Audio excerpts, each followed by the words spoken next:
Long before kings raised palaces, before scribes counted grain, and before armies marched under royal banners, people were already building something astonishing. Across the ancient Near East, crowded settlements rose from mud brick, smoke, memory, and buried ancestors' places that looked almost like cities, but had no throne at their centre.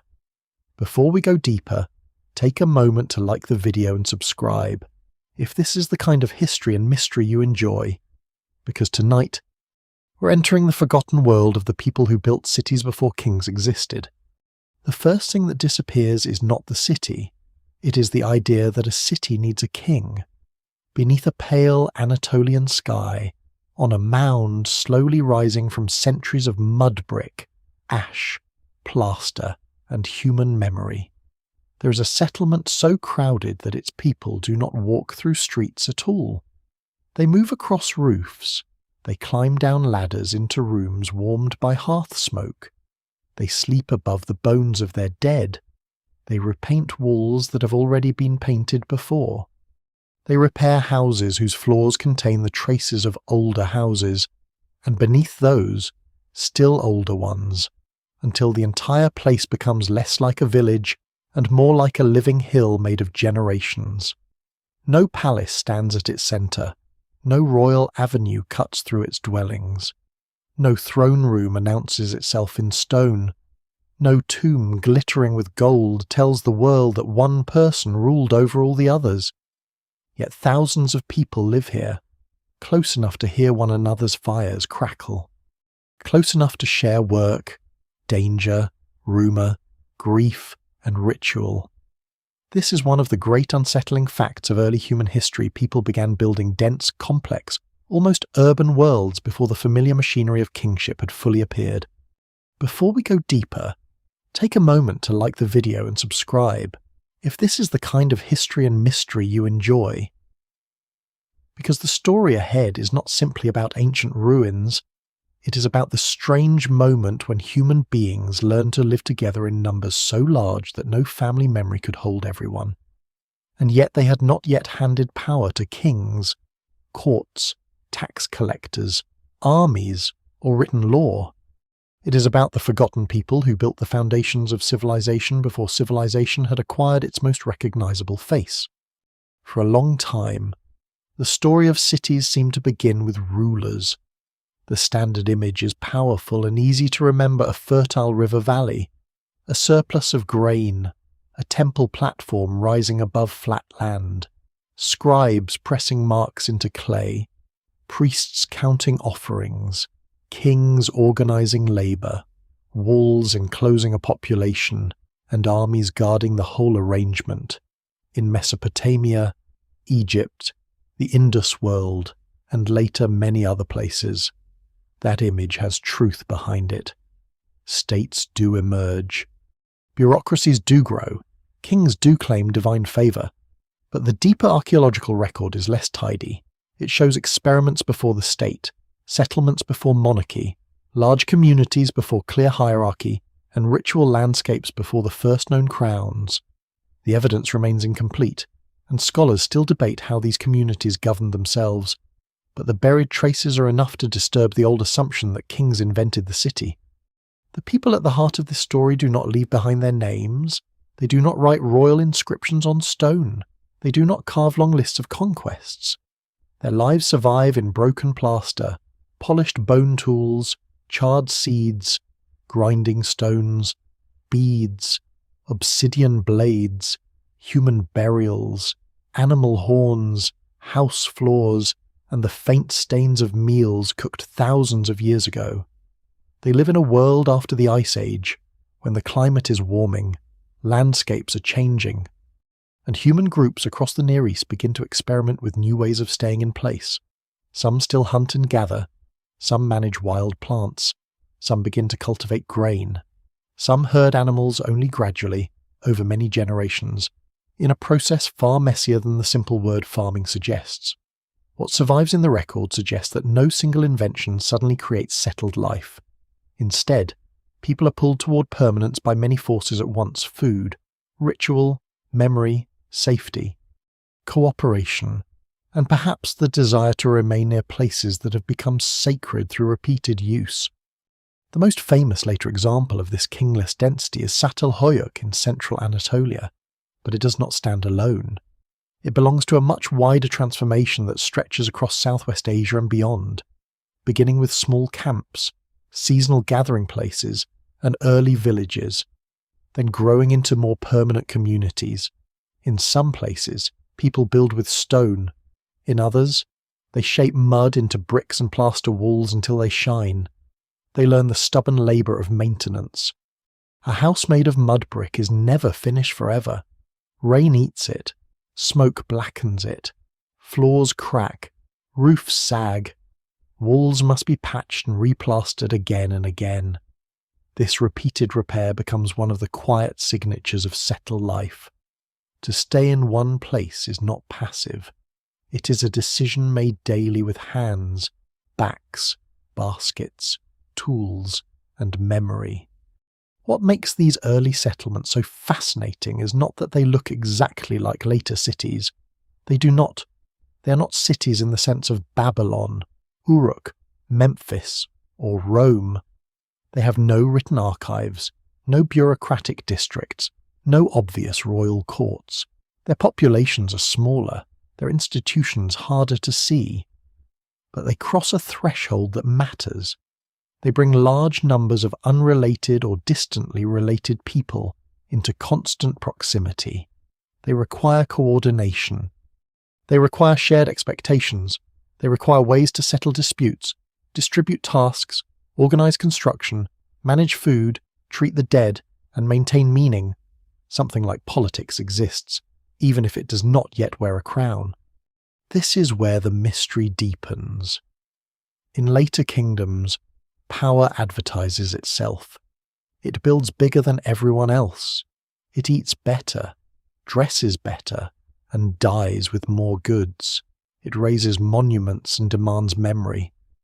But in some of these earlier communities, power is strangely difficult to find. Houses can be surprisingly similar. Burials do not always show extreme wealth differences. Public buildings may be absent, ambiguous, or unlike the temples and palaces of later ages. Authority may have existed, but it may have moved through age, ritual skill, household reputation, control of knowledge, or the ability to organize cooperation without becoming permanent kingship. No single explanation fully accounts for this. The silence of the evidence is not proof that everyone was equal. It is proof that their world worked differently from the royal societies that came after. Imagine approaching such a settlement at dawn. From a distance, it may not look like the seat of a revolution. There are no towers in the later sense, no shining gates, no banners.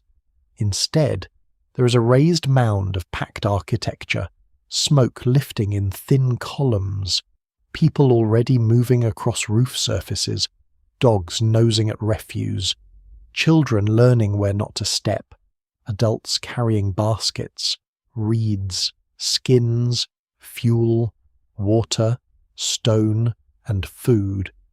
The settlement is not planned like a later city with open streets. It grows by addition, rebuilding, inheritance, and habit. One house leans into another.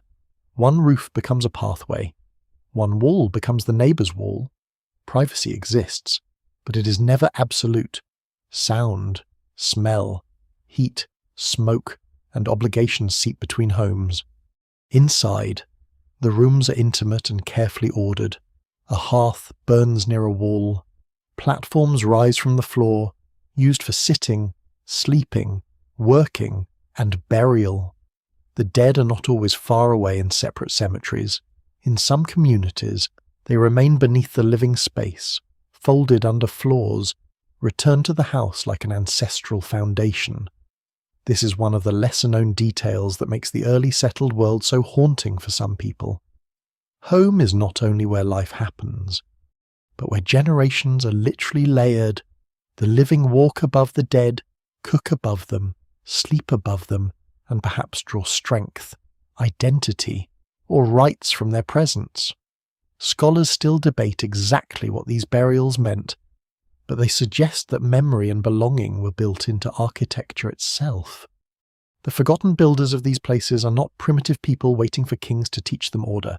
They are already skilled observers of land, season, material, and human behavior. They know how to turn clay into architecture, stone into blades, bone into tools, plants into stored food, and shared belief into collective labor. They live with risks that later civilizations will never escape: crop failure, conflict, disease, fire, exhaustion, and the pressure of too many bodies in too little space. Yet they also create something astonishing. They make permanence imaginable. They prove that humans can gather in dense communities and sustain them for centuries, even without the visible structures of monarchy. Long before the first royal names dominate history, these people are already building the stage on which kings will later appear. Their greatest monument is not a single temple, statue, or tomb.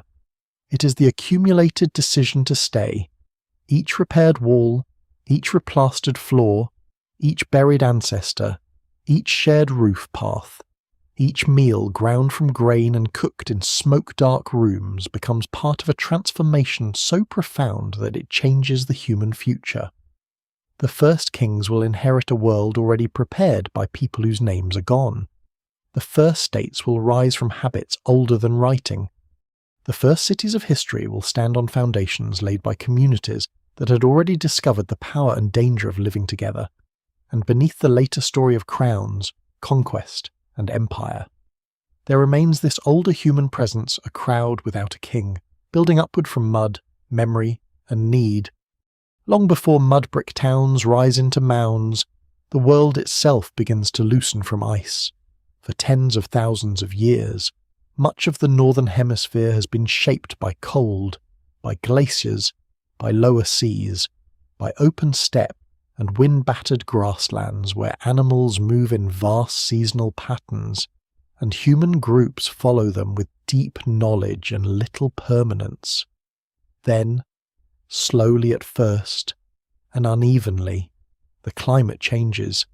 Ice sheets shrink, rivers swell with meltwater, forests move into old tundra, coastlines creep across plains that had once been dry land.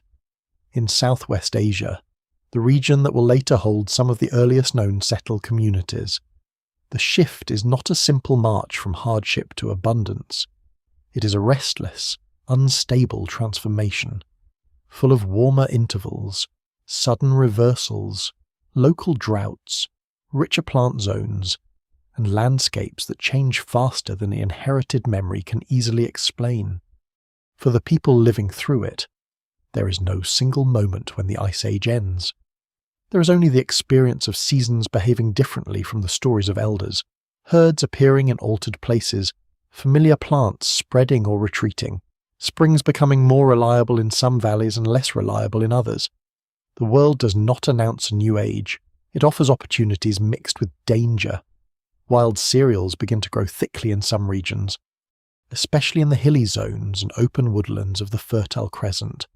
Stands of wild wheat and barley can be harvested with stone sickles. Nuts, legumes, fruits, and tubers add variety.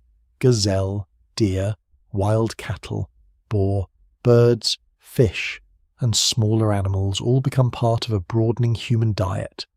This is a crucial point, because the road towards settled life is not only driven by hunger, it is also shaped by abundance, by places where returning year after year begins to make sense. The first people drawn toward these places are not yet farmers in the later sense. Many are hunters, gatherers, foragers, fishers, and careful seasonal planners. They know the land with a precision that later urban people might envy. They know when grain heads harden, when nuts fall, when animals gather near water, when reeds can be cut, when storms threaten, when stones suitable for tools can be found. Some communities begin to occupy favoured sites for longer stretches of the year. Then perhaps all year, in the Levant, Natufian communities before the full Neolithic already build stone-founded houses, use heavy grinding stones, bury their dead in formal ways, and create settlements that feel more anchored than the mobile camps of earlier periods. The evidence remains incomplete, and no single model explains every region. But these communities show that a deeper attachment to place can begin before domesticated crops and animals fully take over human life. One of the surprising details from this threshold period is how heavy some of the tools become. A mobile band can carry blades, baskets, skins, ornaments, and weapons. But large grinding stones are a different matter. They are awkward, weighty objects, not easily moved across long distances. When archaeologists find them in repeated use, along with storage features and architecture, they suggest a shift in attitude as much as technology. People are not simply passing through. They are investing labour in a place they expect to return to, or perhaps not leave at all. A grinding stone is not dramatic like a carved monument, but it may be one of the quiet ancestors of the city. It fixes work to a surface. It turns wild grain into meal. It gathers bodies around repeated tasks. It makes daily life slightly more stationary, one handful of seeds at a time. Then the climate sharpens again. Around the end of the Pleistocene, the Younger Dryas brings a sudden return to cooler and drier conditions across parts of the Near East. Its effects vary from place to place, and scholars still debate exactly how it influenced the origins of cultivation. But it arrives at a moment when some groups have already begun to rely heavily on rich local resources. In certain landscapes, pressure may have encouraged people to manage plants more carefully, to harvest more intensively, to store more deliberately, to experiment with sowing, clearing, or protecting useful species. This does not mean farming is born from crisis alone. Human history rarely moves through a single cause. But environmental stress can make old habits less reliable, and when old habits fail, small experiments can become survival strategies. These experiments unfold slowly, over generations.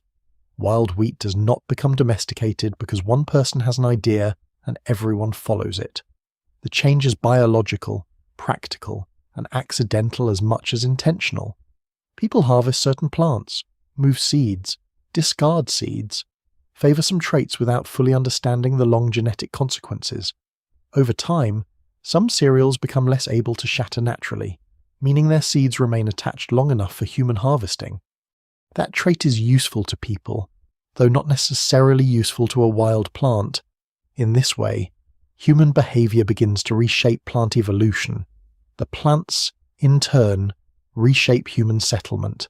A community that invests in fields, even in small and early ways, must think differently about land, timing, storage, ownership, inheritance, and defence. The ground itself begins to hold obligations. Animals enter this transformation just as gradually. Long before herds are fully domesticated, people hunt selectively, observe breeding patterns, manage access to certain animals, and live near species that will eventually become sheep, goats, cattle, and pigs. The boundary between hunting and herding is not always clear in the earliest evidence. Bone assemblages preserve clues about age, sex, butchery, and herd management. Yet interpretation can be difficult. What survives in the record suggests a long relationship rather than a sudden capture. Humans learn animals, and animals learn the edges of human settlement.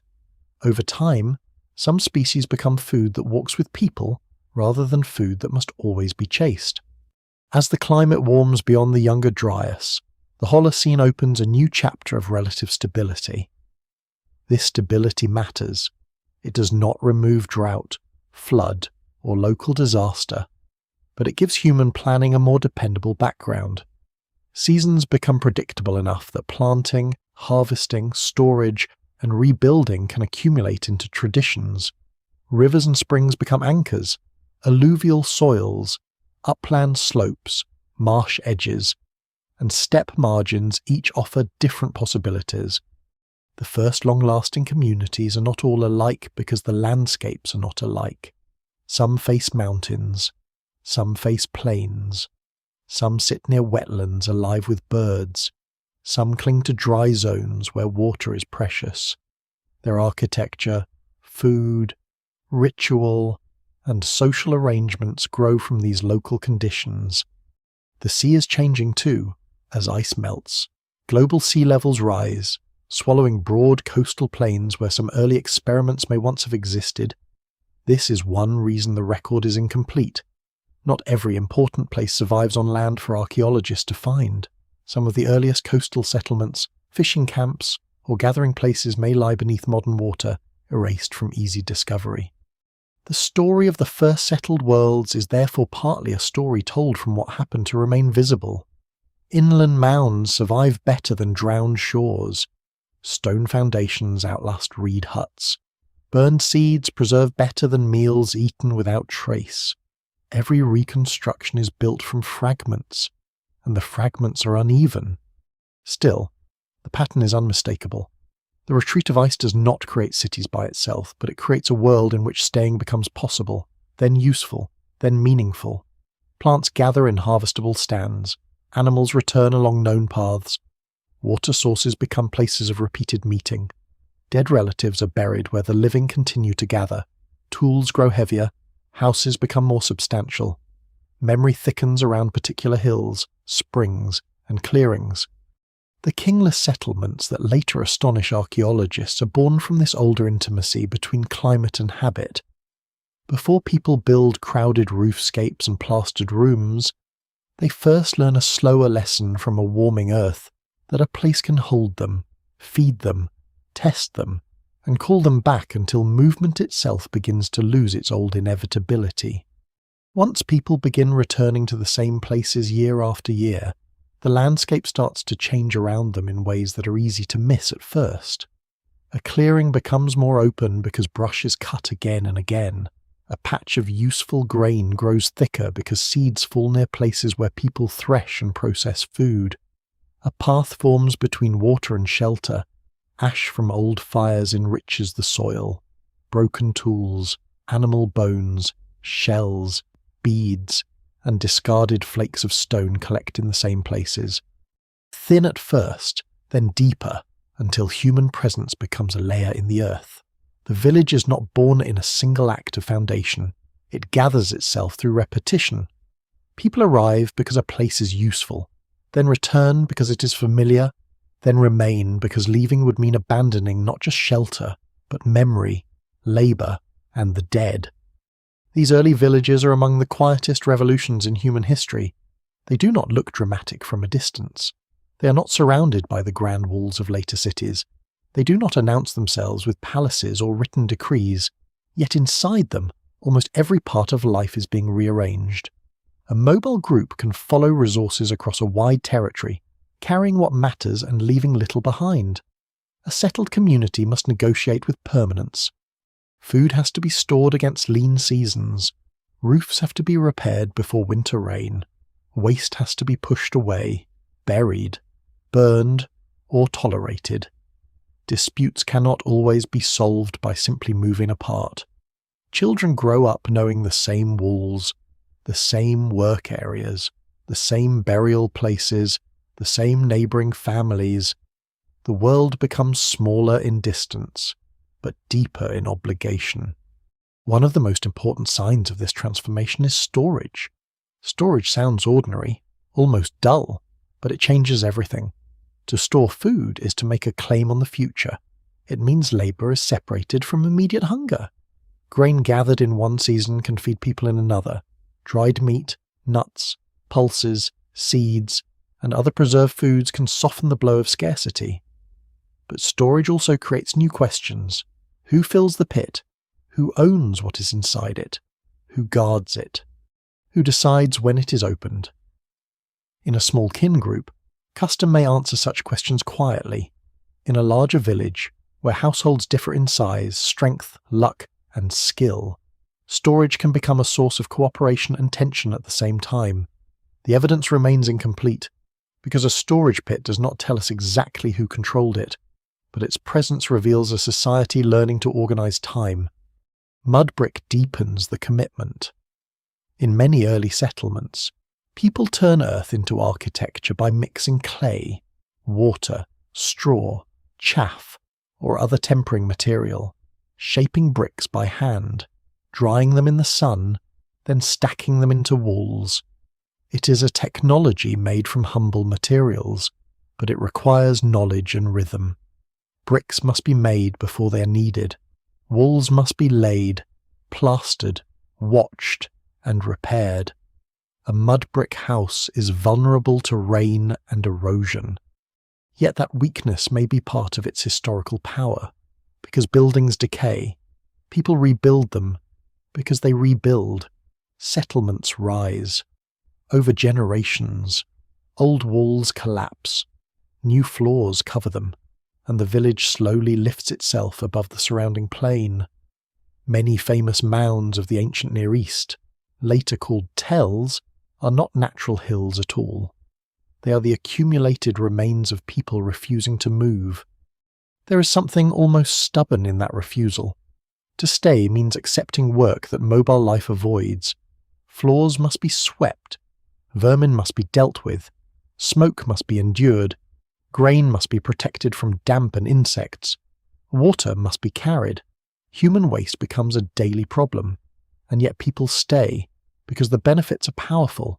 A fixed home allows heavier tools, larger stores, more elaborate ovens, more durable ritual spaces, and stronger ties between generations. A family can invest in a house knowing that children may inherit it or rebuild over it. The dead can remain close.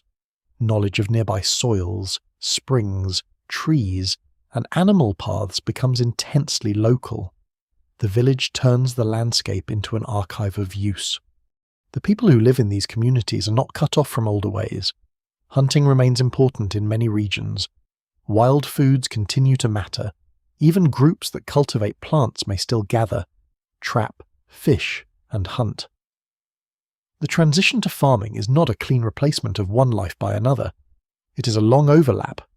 In some places, early villagers cultivate cereals while still relying heavily on wild animals. In others, managed animals become central before agriculture dominates the diet. Scholars still debate the timing and balance of these shifts from site to site, partly because charred seeds, pollen, animal bones, and tools preserve different parts of the story. What survives in the record suggests flexibility rather than a simple invention called agriculture sweeping across the world in one direction. A lesser known but revealing detail is the emotional weight that may have gathered around ordinary house floors. In some early villages, floors are resurfaced many times, sometimes with fresh plaster carefully laid over older surfaces. These floors are not just places where people walk, they are workspaces, sleeping spaces, cooking spaces, and sometimes burial spaces. Beneath them may lie infants, adults, or selected bones from the dead. Above them, daily life continues. This layering makes the house feel less like property in the modern sense and more like a vessel of continuity. It holds labour, ancestry, food, fire, and identity. No written document explains what villagers believed about these acts, and no single explanation fully accounts for the variety of burial practices. But the pattern suggests that permanence was not only practical, it was symbolic. Shared labour becomes unavoidable. A single household can repair its own wall or grind its own grain, but larger tasks require cooperation. Digging storage features, maintaining pathways, building communal structures, clearing land, harvesting at the right moment, defending stores from animals or rival groups, and arranging rituals all require coordination. This coordination may have been handled through kinship, elders, seasonal gatherings, ritual specialists, or informal consensus. The absence of kings does not mean the absence of leadership. It means leadership may have been temporary, negotiated, and embedded in daily life rather than separated into a permanent ruling institution. Someone knows when the grain is ready. Someone remembers where the clay is best. Someone understands how to set a wall straight, how to treat illness, how to conduct burial, how to settle anger before it splits the community. Power can live in expertise before it becomes office. As villages grow, they also become places of comparison. One household may store more than another. One family may have better access to labour. One lineage may claim deeper roots in a house or burial space. One group may hold ritual knowledge that others depend on. These differences do not automatically create kings, but they create the raw material from which hierarchy can later grow. Early settled life may have contained a constant tension between cooperation and inequality, between shared survival and private advantage. Archaeologists search for this tension in house size, diet, grave goods, trauma on bones, tool distribution, and access to valued materials. The clues are often subtle: a slightly larger room, a more elaborate burial, a concentration of a rare stone, or repeated rebuilding in the same location can hint at social distinction without proving a ruling class. By the time true urban density appears in places like Çatalhöyük, the older village experiment has already prepared the ground. People have learned how to remain close without dissolving into chaos. They have learned how to store, repair, remember, argue, cooperate, and rebuild. They have learned that a place can become more than a camp, more than a shelter, more than a convenient stop in a seasonal round. It can become an inheritance, and once a community begins to inherit place, the future changes. Movement does not vanish, but it loses its old freedom. The village that refuses to move becomes a new kind of human world, fragile, smoky, crowded, inventive, and bound to the earth by mud walls, stored grain, buried ancestors, and the growing sense that life itself now has an address. Before the crowded roofscapes of later settlements rise over the Anatolian plain, another kind of architecture appears on limestone hills, where the wind moves across open country and the horizon feels wider than the village. Here, at places such as Göbekli Tepe, Karahan Tepe, and other early sites still being studied, people gather to shape stone on a scale that seems almost out of place for the world around it. Massive T-shaped pillars are cut from bedrock, dragged, raised, arranged in enclosures, and carved with animals that still feel alert after more than 11,000 years. Foxes, snakes, boars, birds, wild cattle, scorpions, and other creatures move across the stone in sharp relief. Some pillars seem almost human, with arms and hands suggested along their sides, but without clear faces. They stand like silent presences from an age before writing, before kings, before the city has found its later form. The shock of these places is not only their age, it is the social question they force upon the past. Monumental building has often been imagined as the work of chiefs, priests, kings, or states, because large architecture requires planning, labour, food, skill, and authority.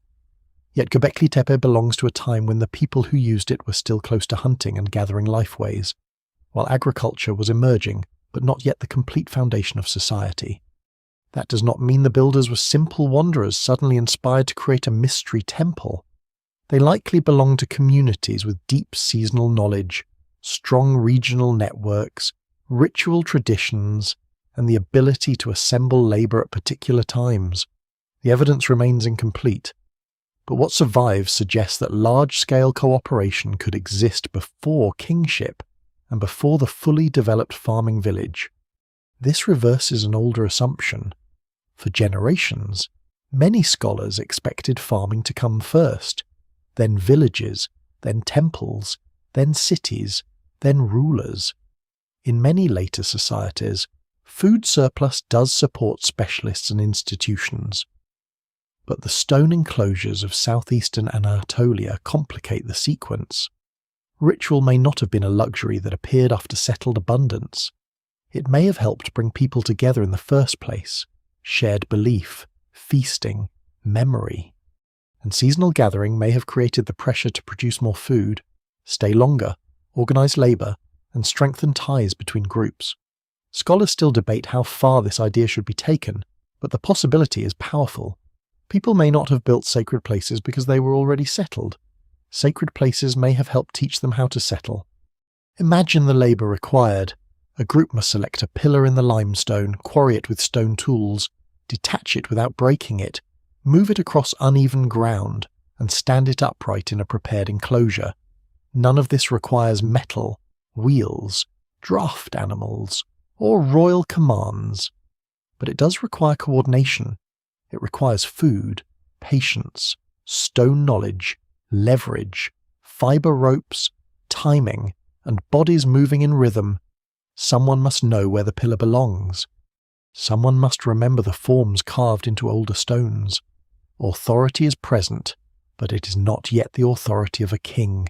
It may be ceremonial, persuasive, ancestral, or seasonal, rooted in obligation rather than coercion. The animals carved into the pillars deepen the mystery because they are not a simple farmyard bestiary. These are wild creatures, many of them dangerous, quick, or symbolically charged. The world represented here is not domesticated. It is sharp-toothed, watching, moving through grass, stone, and darkness. Boars twist with aggression, snakes coil and slide, foxes stare, birds spread themselves across surfaces with a strange, cold grace. Some archaeologists interpret these carvings as elements of myth, clan identity, ritual storytelling, or relationships between humans and powerful animals. No single explanation fully accounts for them, and unsupported claims sometimes rush into the gaps, turning the site into a playground for fantasy. But the careful evidence points towards something profound enough communities without kings could create symbolic landscapes of extraordinary complexity. Feasting may have been one of the forces that held these gatherings together. Archaeologists have found signs of large-scale consumption at some early ceremonial sites, including animal bones and installations that may relate to food preparation. Feasts are not just meals. They create debt, alliance, rivalry, memory, and obligation. A group that feeds others gains prestige. A gathering that repeats becomes tradition. A tradition tied to a place gives that place gravity. Long before taxation, official storage, or palace redistribution, food can organize people through hospitality and expectation. The deliberate filling in of some monumental enclosures adds another strange layer. At Göbekli Tepe, certain structures were eventually covered with debris, stone tools, animal bones, and sediment. This was not simple abandonment in the way a roof collapses after people leave. It appears, at least in part, intentional. People raised stones, used them, transformed them, and then buried them. The meaning of that act is still debated. It might mark closure, renewal, memory, or a change in ritual practice. What matters for the larger story is that these builders did not merely construct monuments, they managed the life and death of monuments. They treated architecture as something with a biography. This was not an isolated miracle on one hill. Related sites across southeastern Anatolia suggest a broader cultural landscape where people moved between places, shared ideas, adapted forms, and participated in traditions larger than one settlement. The forgotten people before kings were not scattered families living in mental isolation. They were connected, observant, ambitious, and capable of organizing meaning across distance. Yet they also reveal the limits of what archaeology can know. There are no written prayers, no names of ritual leaders, no myths preserved in full. A carved fox cannot explain itself. A pillar shaped like a body cannot tell us whether it represents an ancestor, a spirit, a person, a group, or something for which modern language has no exact word. The best interpretations remain careful, comparative, and open to revision. These sacred stone landscapes stand between older mobility and later urban permanence. They show that before houses crowd into dense towns, people are already gathering at special places, investing labour beyond immediate survival, and building worlds of shared image and memory. They do not need kings to raise pillars. They do not need writing to transmit meaning. They do not need cities to imagine centres. The city without a throne is already being prepared in the mind, in the feast, in the ritual path, in the stone enclosure visited again and again. Before walls become neighbourhoods and rooftops become streets, people have already discovered that a place can summon bodies, hold memory, and bind a community through something deeper than force.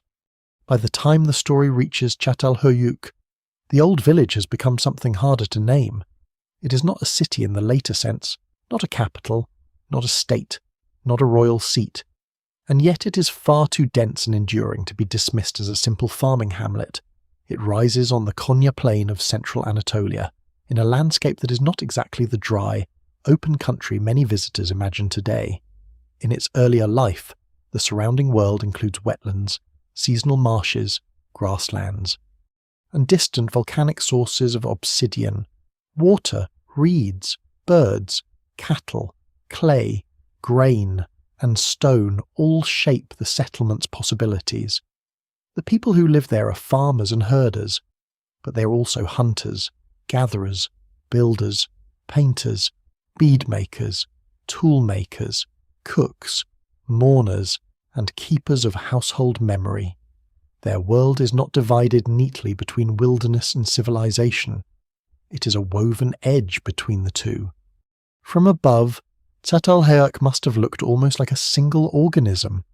Houses pressed tightly against houses, with few or no open streets in the ordinary sense. Movement happens across rooftops. The roof is path, workspace, social surface, and threshold. To enter a home, a person descends by ladder through an opening, passing from the light and wind above into a smoky interior below. This vertical movement matters. Later cities often organize life around streets, gates, courtyards, plazas, and public buildings. Çatalhöyük turns that expectation upside down. Its public world may have existed partly on the roofs, while the interiors below held the intense private and ritual life of households. A visitor from a later walled city might find it disorienting no palace to approach, no temple precinct clearly set apart, no broad road leading to authority, just roofs, ladders, smoke holes, and the dense breathing of many homes. Inside the houses, patterns repeat with remarkable care. Rooms contain platforms, hearths, ovens, storage areas, plastered surfaces, and sometimes wall paintings or installations.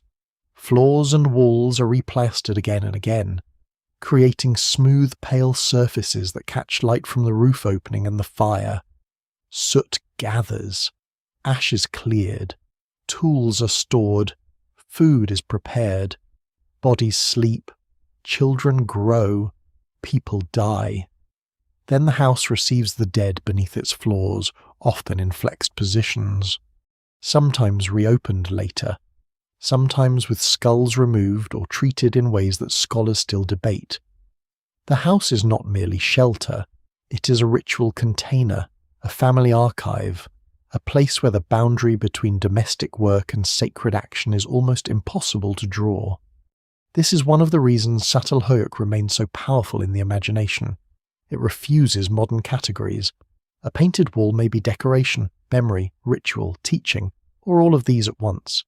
A platform may be a bed, a work surface, a burial marker, or a place of repeated symbolic importance. Animal horns set into walls and benches may evoke hunting, danger, male power, feasting, ancestry, or relationships with wild creatures that cannot be translated cleanly into modern terms. Earlier interpretations sometimes searched for a single great mother goddess, or a single cult dominating the settlement. But more recent scholarship is more cautious. Figurines do exist, including striking female forms, yet they are varied, not simple proof of one universal religion. The evidence remains incomplete, and no single explanation fully accounts for the symbolic life of the site. What stands out just as much is what does not appear. There is no obvious royal palace. There is no single central temple towering above the rest. There are no rich tombs filled with treasures that clearly separate rulers from ordinary people. Houses differ, but not in the extreme way seen in many later stratified societies. Some may have held more ritual importance or longer histories than others, and some households may have had greater prestige. But power does not advertise itself in the later language of kingship. If authority exists here, it is hidden in repetition, ancestry, household control, skill, ritual knowledge, and the ability to participate in shared expectations. The settlement feels organized, but not commanded in a way that leaves an obvious monument to command. This absence is easy to misunderstand. It does not mean life was peaceful, equal, or simple. Crowding itself is pressure. Smoke from indoor fires affects lungs and eyes. Refuse has to be managed. Roof openings can be dangerous. Infection spreads more easily when people, animals, waste, and food storage exist close together. Skeletal evidence from Çatalhöyük and other early settlements can show hard labour, injuries, disease, and sometimes violence. The settlement is not a utopia before kings corrupted humanity. It is a difficult experiment in proximity. People learn the advantages of living together, but they also pay for them in new forms of stress. Civilization's earliest roots are already tangled with discomfort. One lesser-known detail gives the site a strangely intimate texture. Many houses seem to have life cycles. They are built, inhabited, cleaned, resurfaced, altered, ritually closed, and replaced. New houses often rise over older ones, preserving location across generations. In some cases, rooms are carefully filled or rebuilt in ways that suggest more than casual abandonment. Architecture becomes generational behavior. A household does not simply occupy space, it renews it, covers it, and returns to it. Over time, the settlement mound grows because memory is heavy. Every rebuilt wall adds to the height of the place. Every burned patch, plaster layer, burial, and collapsed roof becomes part of the rising ground beneath future feet. The surrounding landscape feeds this density, but also reminds the people that they are not fully separate from the wild. Wild cattle, or aurochs, loom large in the symbolic and practical life of the settlement. Hunting them would have been dangerous, requiring coordination and courage. Their horns and images appear in ways that suggest they mattered beyond meat. At the same time, domesticated sheep and goats become increasingly important, and cultivated cereals support daily survival. Çatalhöyük stands at a point where wild power and domestic routine exist side by side. A person may grind grain in a plastered room beneath the bones of an ancestor, then join others in activities tied to animals that still belong to the open land beyond the settlement's edge. The mystery of Çatalhöyük is not that no one lived there. The evidence of life is overwhelming. The mystery is how so many people sustained a dense community for so long without leaving behind the usual signatures of centralized rule. Perhaps decision-making occurred through households. Perhaps ritual specialists guided certain events. Perhaps elders, skilled builders, hunters, or lineage groups held influence. Perhaps authority rose and faded depending on the task. Scholars still debate how to describe such a society, because the categories inherited from later states do not fit comfortably. Çatalhöyük shows that human beings can create complexity before bureaucracy, density before kingship, and shared symbolic worlds before written doctrine.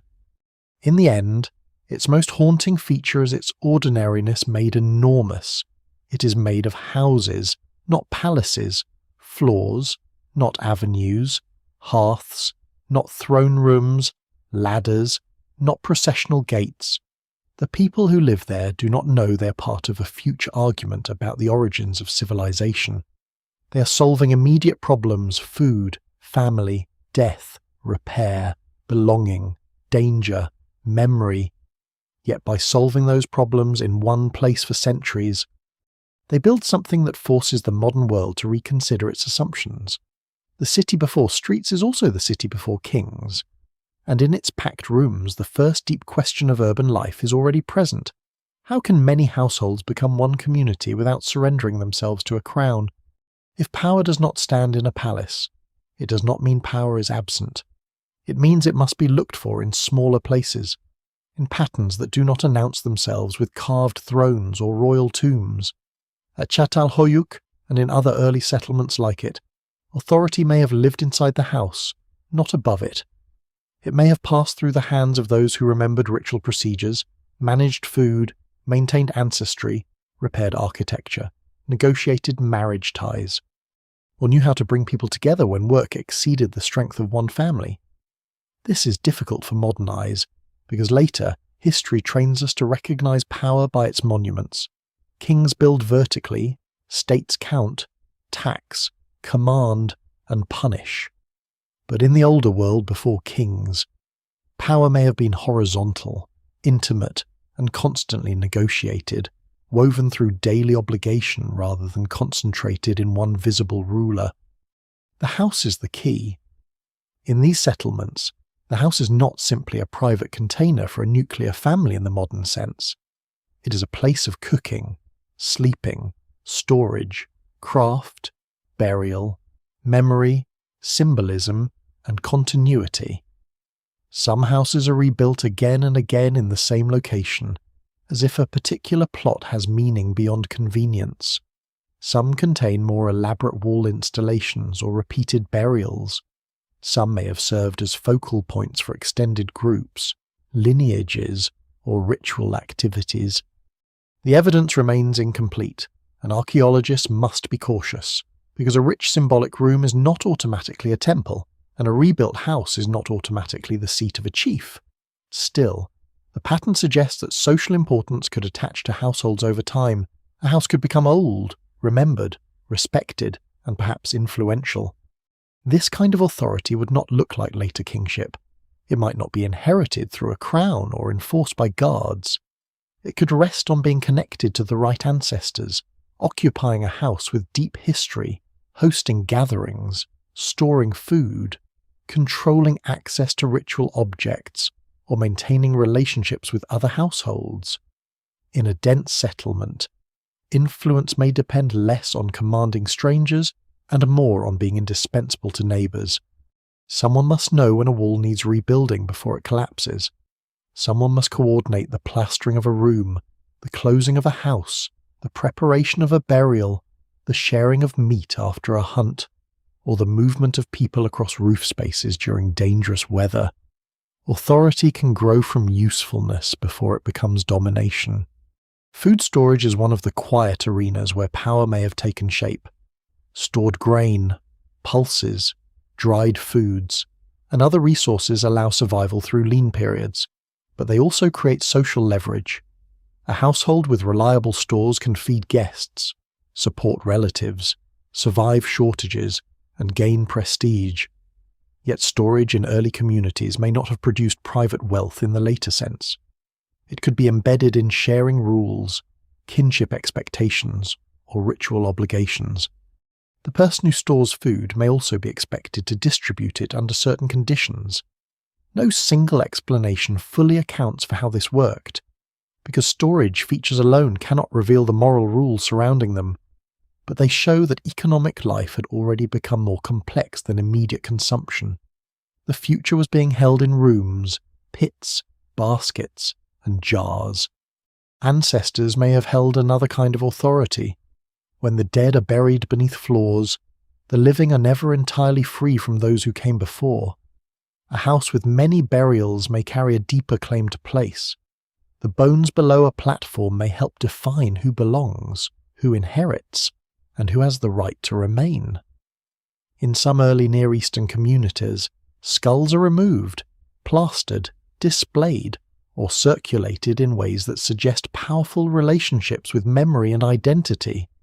At Çatalhöyük, treatment of human remains varies, and scholars still debate what these practices meant. They may not indicate ancestor worship in a simple sense, but they do show that the dead were active in the social imagination. In a world without written deeds, a buried lineage could become a kind of document. The floor itself could testify. Ritual knowledge may also have mattered. The people who understood how to prepare a burial, when to repaint a wall, how to handle animal horns, how to close a house, or how to participate in seasonal ceremonies may have held influence that left no obvious wealth behind. This is one of the hardest forms of power to see archaeologically. A ritual specialist might own no palace, wear no crown, and die without treasure, yet still shape decisions through knowledge others respected or feared. In later societies, Priests and rulers often become entwined, but before kingship hardens, ritual authority may remain dispersed. It may belong to elders, certain households, skilled individuals, or groups whose roles appear only indirectly through repeated patterns in architecture and burial. There is also the possibility that early communities actively resisted the rise of permanent domination. This idea must be handled carefully, because archaeology rarely preserves intentions clearly. But some scholars argue that the relative similarity of houses and the absence of obvious elite monuments may reflect social mechanisms that limited inequality. People may have valued balance between households, discouraged excessive display, or distributed prestige through feasting and ritual rather than allowing one lineage to become royal. Such arrangements would not make society perfectly equal. Age, gender, skill, ancestry, health, and household size likely created differences, but difference is not the same as kingship. A community can contain prestige without a throne, conflict without a state, leadership without monarchy. The roofscape itself may have shaped politics. In a settlement where movement happens over connected roofs, no household is completely isolated. Everyone's house is part of someone else's route, view, smell, and soundscape. Privacy exists, but it is porous. Smoke rises where neighbours can see it. Work happens in shared sight. Repairs affect adjoining walls. A neglected roof could endanger others. This built environment may have encouraged constant negotiation. The architecture presses people into cooperation. It makes independence difficult. In such a place, authority may emerge from social pressure as much as formal command. People know who contributes, who refuses, who shares, who hoards, who remembers, who causes trouble. A lesser known and revealing detail is that inequality can hide even when architecture looks similar. Two houses may be nearly the same size, but one may contain better access to obsidian, more productive labourers, stronger marriage alliances, more respected burials, or deeper ritual associations. Archaeologists look for such differences through microscopic traces, tool distributions, diet studies, skeletal health, and patterns of rebuilding. The results are complex. Some evidence points to meaningful variation among households, but not always to the rigid hierarchy expected in later urban states. What survives in the record suggests a society where power existed, but had not yet crystallized into kingship. This may be the most important lesson of the forgotten people before kings. Human communities do not move directly from equality to monarchy in a single leap. Between the small mobile band and the palace state lies a vast zone of experiment. In that zone, authority can be domestic, ancestral, seasonal, persuasive, ritualized, practical, temporary, or hidden. It can gather around houses rather than palaces. It can be felt in who hosts, who remembers, who stores, who heals, who buries, who organizes, and who is listened to when tension rises. The first dense communities are not leaderless crowds. They are societies inventing ways to hold themselves together before power learns to build a throne. And in those plastered rooms, beneath those roof paths, among floors layered with the dead, the ancient question is not whether power exists, it is how power remains human-sized before it becomes royal. Beneath the floors of these early houses, the dead do not rest in the way later cemeteries teach us to imagine. They are not always gathered beyond the settlement, separated from cooking smoke, sleeping platforms, and the everyday noise of the living. In many early communities, bodies are folded, placed, covered, reopened, moved, remembered, and sometimes altered in ways that make the house itself a chamber of memory. A Çatalhöyük, as in several other Neolithic settlements. Burial is not only a farewell, it is part of how people anchor themselves to place.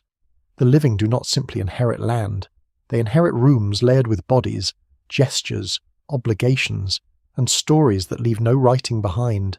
In a world before kings, before law codes, before property records, the dead may have helped hold society together. This is where the human story becomes especially difficult to read. Bones can reveal age, sex, diet, injury, disease, and sometimes genetic relationships, but they do not easily reveal love, fear, status, grief, or belonging.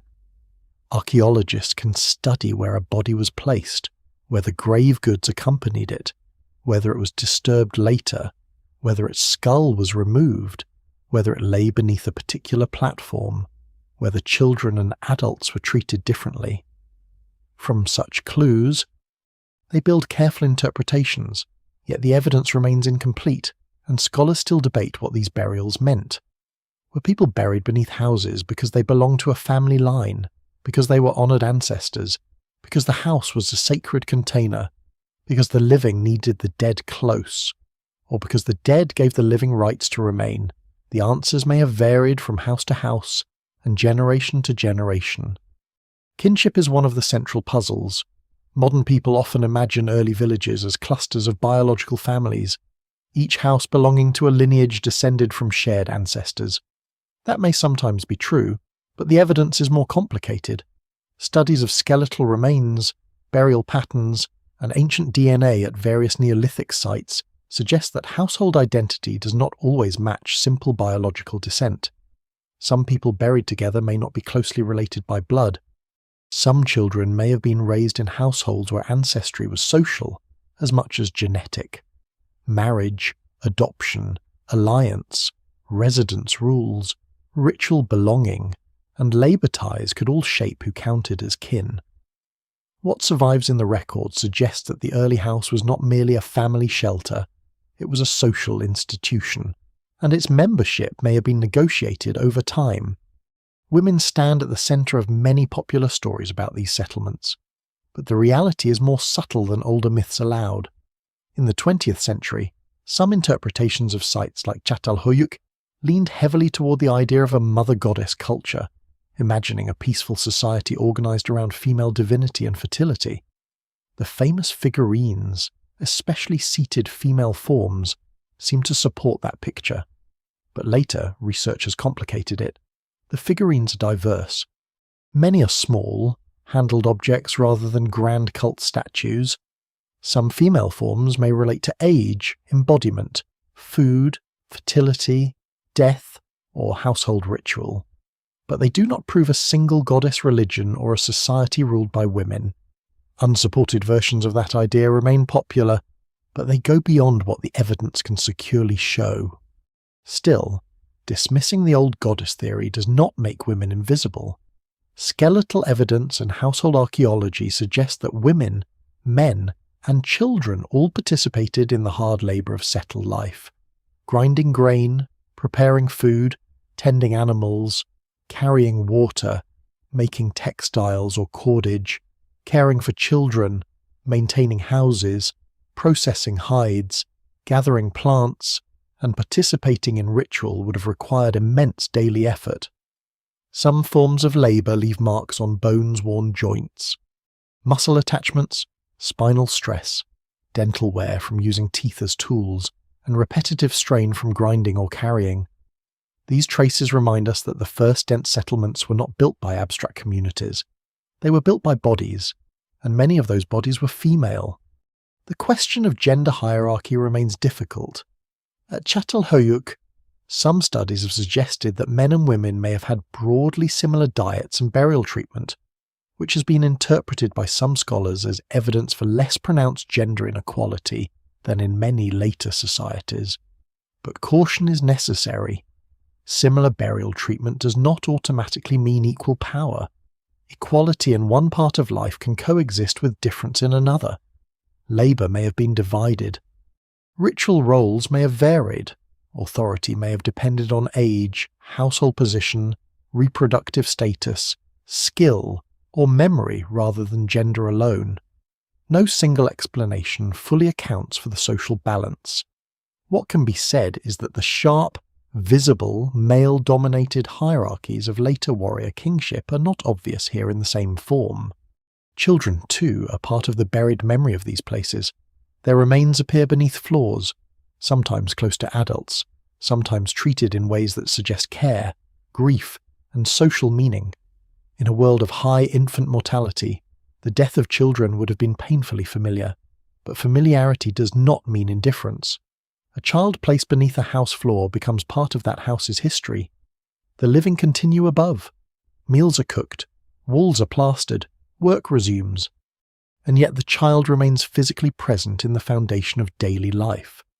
This intimacy between death and routine is one of the most haunting differences between the early settled world and many later urban societies, where death is increasingly pushed beyond walls into cemeteries, tombs, and managed sacred zones. Some human remains show another strange pattern. Bodies or body parts may be revisited after burial. Skulls in particular receive special treatment in several Neolithic cultures of the Near East, sometimes removed, plastered, painted, or displayed. At Sat al-Hoyuk, the practices vary, and scholars still debate how they connect to ancestor memory, identity, ritual power, or the life cycle of houses. A skull is not just a bone, it carries the face, or the place where the face once was. To remove it, handle it, modify it, or place it elsewhere is to transform the dead into something socially active. The dead become portable memory. They can move where bodies cannot. This practice has sometimes been sensationalized, but it does not need exaggeration to be extraordinary. It reveals a world where identity may have continued after bodily death in material form. A person could become an ancestor, a symbol, a claim, a presence beneath a platform, or a remembered face held by the living. The line between biology and belonging becomes blurred. A house may contain the bones of people related by blood, people joined by marriage, people adopted into the group, infants who never grew, elders whose memories shape decisions, and individuals whose remains were treated differently for reasons now lost. The household is less like a modern address and more like a slow-burning archive of persons. Kinship also links the settlement to land. If a house holds ancestors, then abandoning it is not simply moving away, it is leaving behind a rooted memory. Rebuilding over old floors may therefore express continuity, even when walls change and people change with them. This helps explain why some early settlements grow upward into mounds. People are not only choosing practical locations, they're returning to places thick with the dead. Over centuries, the mound becomes a landscape of accumulated belonging. It rises because memory has weight, and because generation after generation chooses to build upon what came before. In the absence of kings, this buried memory may have done work that later states assigned to law, title, and monument. It could define who belonged, who had claims, who held ritual obligations, and who could speak with the authority of the past. But it was not simple or gentle. Houses may have competed through ancestry. Some dead may have mattered more than others. Some bodies may have been remembered, while others were forgotten. Some kinship ties may have included care, and others control.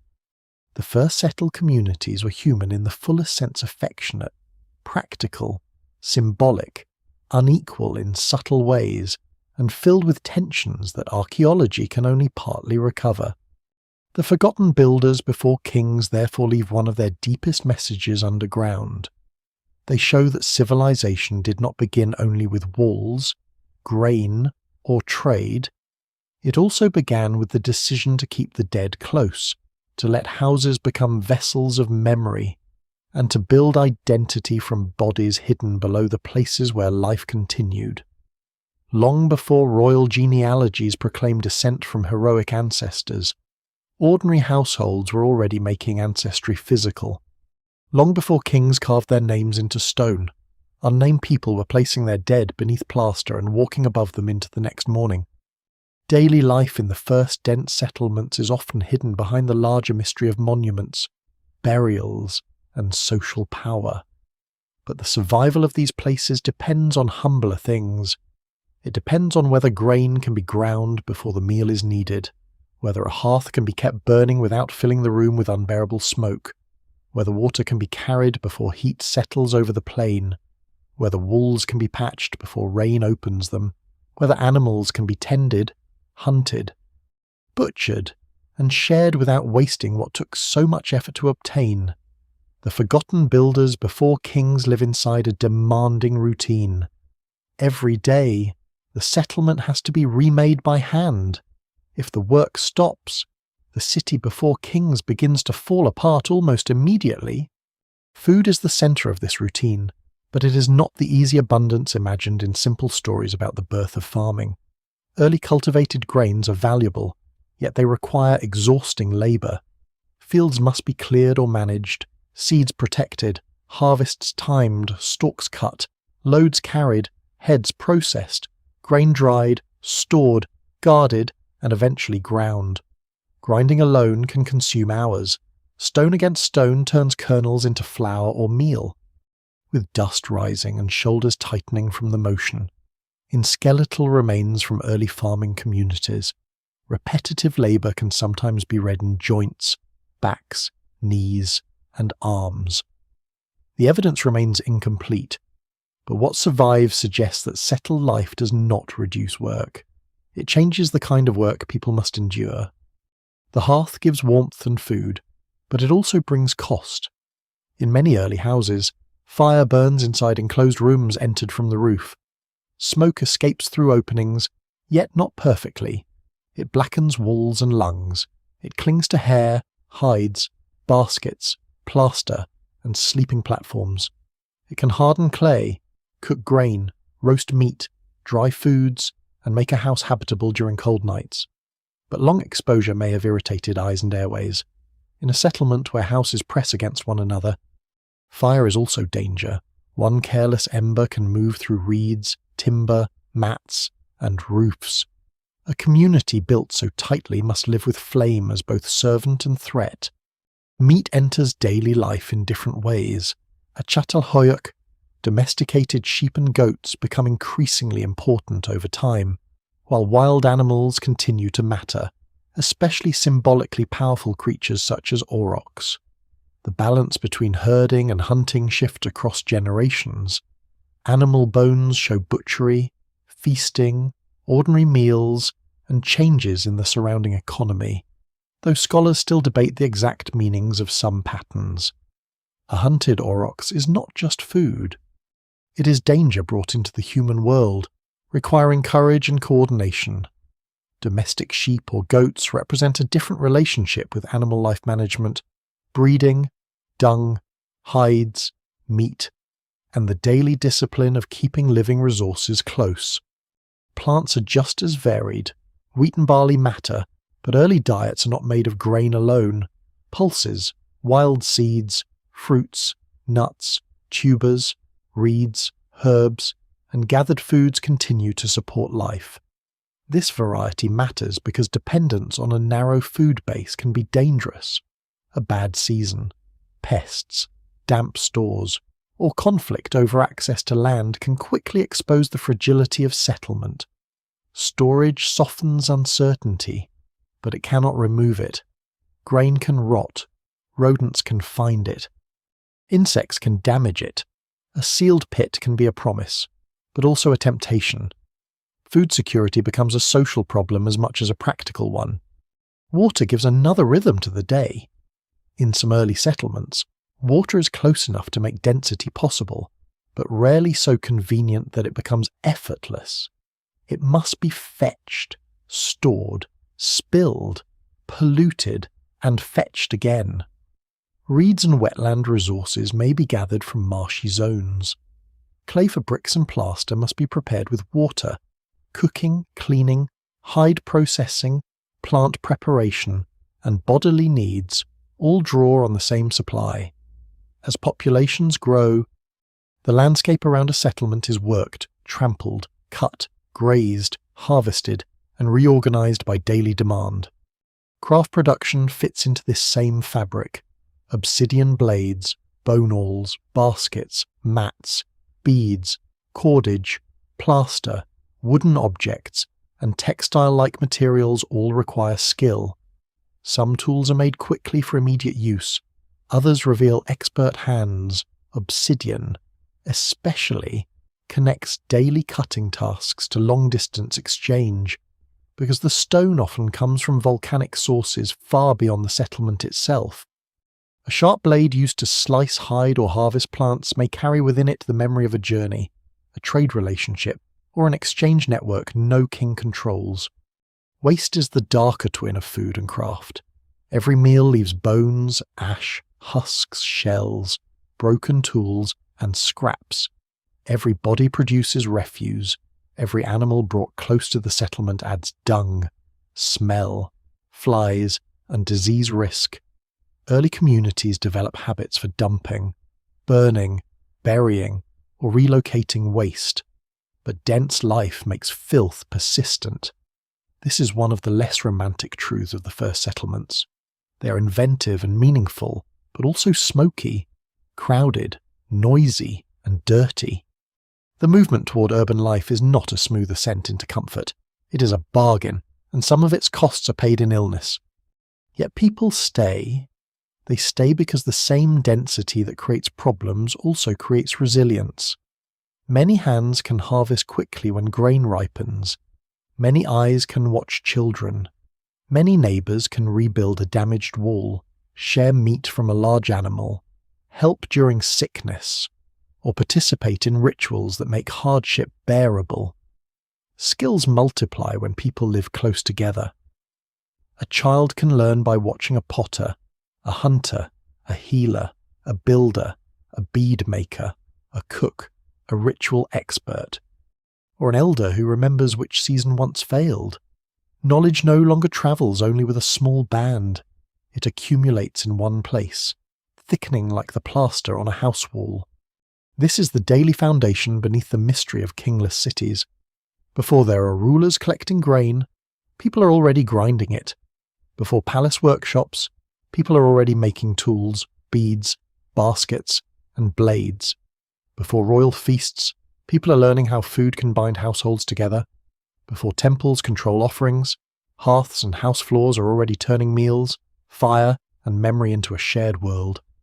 The first dense settlements survive not because someone commands them from above, but because countless small acts are repeated until they become a system.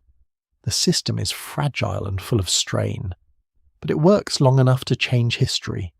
Civilization begins not only in monuments or myths, but in smoke-dark rooms where tired hands keep turning grain into food, clay into walls, and survival into permanence. The objects that move through the first settled world tell a story larger than any single village. A blade of obsidian found far from its volcanic source, a shell carried inland from the sea, a bead shaped from stone that does not belong to the local ground, a smear of pigment from distant mineral deposits. All of these small things reveal that the people before kings were not trapped inside isolated settlements. Their houses may have been fixed, their dead buried beneath their floors. Their daily work tied to grain, water, fire, and mud brick. But their world was not small. Across valleys, uplands, plains, marshes, and mountain passes, materials moved from hand to hand, and with them moved stories, obligations, techniques, styles, marriages, rituals, and ideas. Obsidian is the sharpest witness. In central Anatolia and surrounding regions, volcanic glass from sources such as Cappadocia travels widely through Neolithic networks. It is beautiful, dark, glossy, and practical, capable of producing edges sharper than ordinary stone. A small obsidian blade used in a house at Çatalhöyük may have begun as raw material in a volcanic landscape many days away. Its journey might involve direct travel, seasonal exchange, gift relationships, down-the-line trade, or some combination that changed across generations. The evidence remains incomplete, because a finished blade does not preserve the names of those who carried it, but chemical analysis can often identify where the stone came from. In that sense, obsidian is like a map hidden inside an object. The important point is that these networks existed without imperial roads, royal guards, coinage, formal markets, or written contracts. Later civilizations will build trade into the machinery of states, They will tax caravans, protect routes, standardize weights, record deliveries, and turn exchange into administration. But before kings, exchange is already active. It may operate through kinship, visiting, pilgrimage, feasting, marriage, alliance, seasonal gathering, or reputation. A person might carry obsidian because it is useful. A household might value shells because they signal connection to distant places. A ritual specialist might need pigment from a particular source. A marriage tie might bring ornaments into a new community. No single explanation fully accounts for every object's movement, but the pattern shows a landscape of connection more sophisticated than simple barter. Some goods travel because they are rare. Marine shells found far inland are especially revealing. They carry the sea into places where no waves are visible, turning distance into ornament. A shell bead is small, but it can hold enormous social meaning. It may decorate a body, mark age, signal identity, accompany a burial, or serve as a memory of exchange. For people living on inland plains, such objects may have carried a sense of elsewhere, proof that their community belonged to a wider human geography. A shell does not feed anyone. It does not repair a roof or grind grain. Its value comes from beauty, rarity, relationship, and meaning. That kind of value is already present long before palace treasuries. Other materials move more quietly. Greenstone, flint, ochre, bitumen, timber, bone objects, baskets, hides, and perhaps woven goods pass through networks that are harder to reconstruct because many organic materials vanish. The archaeological record favours stone and fired or charred remains, which means the surviving map of trade is incomplete. What has disappeared may have been just as important as what remains. Foods, fibres, songs, healing knowledge, stories of animals, marriage partners, and ritual practices could move without leaving durable traces. The forgotten people before kings lived in a world where exchange was not merely economic, it was social memory in motion. Routes themselves may have followed older patterns. Long before settled villages, mobile foragers knew paths between water sources, hunting grounds, stone outcrops, seasonal plant zones, and gathering places. Settlement did not erase that knowledge, it transformed it. A community fixed in one location still needed access to distant materials, and people accustomed to seasonal movement could become the carriers of goods between increasingly permanent settlements. The old mobile world and the new settled world overlapped.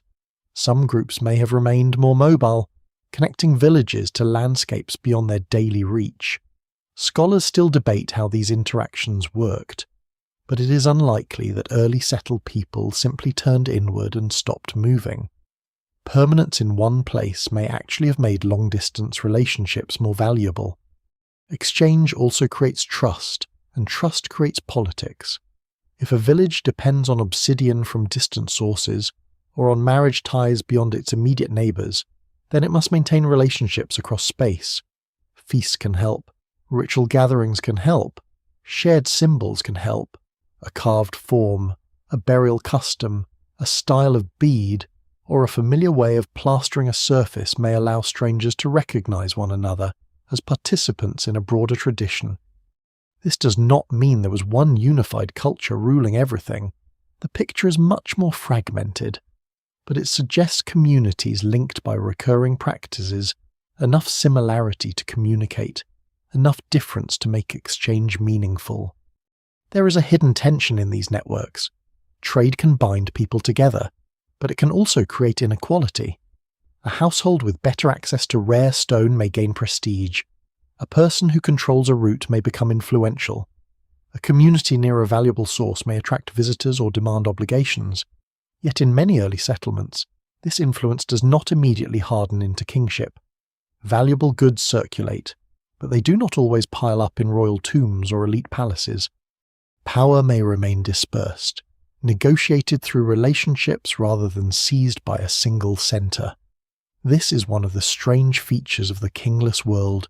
Complexity spreads across it, but sovereignty does not yet gather into the familiar shape of the state.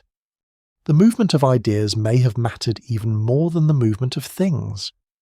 Techniques for building, plastering, cultivating, herding, carving, burying, and decorating could travel with people. A young person marrying into another community might bring knowledge of a different crop treatment or ritual practice. A visiting group might see a new kind of blade or wall painting and carry the idea home. A seasonal gathering might allow elders to compare weather, harvests, illnesses, and animal movements. In this way, the early settled world becomes a web of experiments. No king directs it, no capital controls it. Innovation spreads because people meet, observe, imitate, adapt, and remember. This connectedness helps explain how settlements without rulers could still feel part of something larger. They are not cities in a lonely wilderness. They are nodes in a human landscape threaded by movement. The roof paths of Çatalhöyük, the stone enclosures of southeastern Anatolia, the early villages of the Levant, the obsidian sources of volcanic highlands, the shells from distant waters, all belong to a world where people are learning to stay without entirely giving up the deep human habit of travel. The first city-like communities are therefore not just dense clusters of houses, they are gathering points in networks of exchange that carry the outside world inward. Long before kings send merchants across roads, unnamed people are already moving through dawn and dust with stone, shells, pigment, food, memory, and news, proving that civilization begins not only where people settle, but where settled places remain connected to everything beyond their walls. Under the pale plaster of the early settled world, ritual does not appear as a separate building with a sign over the door. It is folded into rooms where people sleep, cook, grind grain, repair tools, bury the dead, and repaint walls already thick with older layers. This is what makes the symbolic life of communities like Çatalhöyük so difficult and so compelling. Later civilizations often separate sacred space from ordinary space. Temples rise above houses. Priests enter restricted courts. Offerings are stored in special precincts. But in these older settlements, the sacred seems to breathe through the house itself. A platform can be a bed and a burial place. A wall can be architecture and memory. A hearth can feed the living while smoke darkens images that may have guided stories, fears, or obligations no one wrote down. The plaster is central to this world. It covers floors and walls, smoothing mud brick into bright surfaces that catch firelight and daylight from roof openings. It can be renewed many times, each fresh layer sealing traces of touch, soot, repair, and perhaps ceremony. The act of replastering may have been practical, keeping surfaces clean and usable, but practicality does not exclude meaning. In a place where the dead lie beneath floors and houses are rebuilt across generations, covering and uncovering are never neutral acts. To plaster a room is to make it livable again. It may also be to renew a relationship with what lies below. The evidence remains incomplete, yet the repeated care given to surfaces suggests that rooms were not treated as temporary shells. They were maintained as living instruments of memory. Painted walls add another layer of uncertainty. At Çatalhöyük, some walls held images that have fascinated archaeologists for decades: animals, geometric forms, human figures, hunting scenes, vultures, and one famous composition sometimes interpreted as a settlement beneath an erupting volcano. Though that interpretation remains debated, the nearby volcanic landscape makes the idea tempting, especially because obsidian sources connect the people to volcanic mountains. But caution matters. A painting can resemble a map without being a map. It can evoke a mountain, a skin, a pattern, a myth, or something modern viewers are poorly equipped to recognize. Scholars still debate these images because the paintings survive without their stories. Their silence is not emptiness. It is a reminder that meaning can outlast explanation. Animal installations are even more striking. Horns of wild cattle, especially aurochs, were sometimes incorporated into benches or walls, bringing the force of dangerous animals into the house. These were not domesticated barnyard decorations. Aurochs were huge, powerful, and risky to hunt. To place their horns inside a room is to bring wild strength into a domestic space, perhaps as memory of a hunt, a symbol of prestige, a ritual presence, or a connection between households and the wider landscape. No single explanation fully accounts for these installations, and their meanings may have changed over time.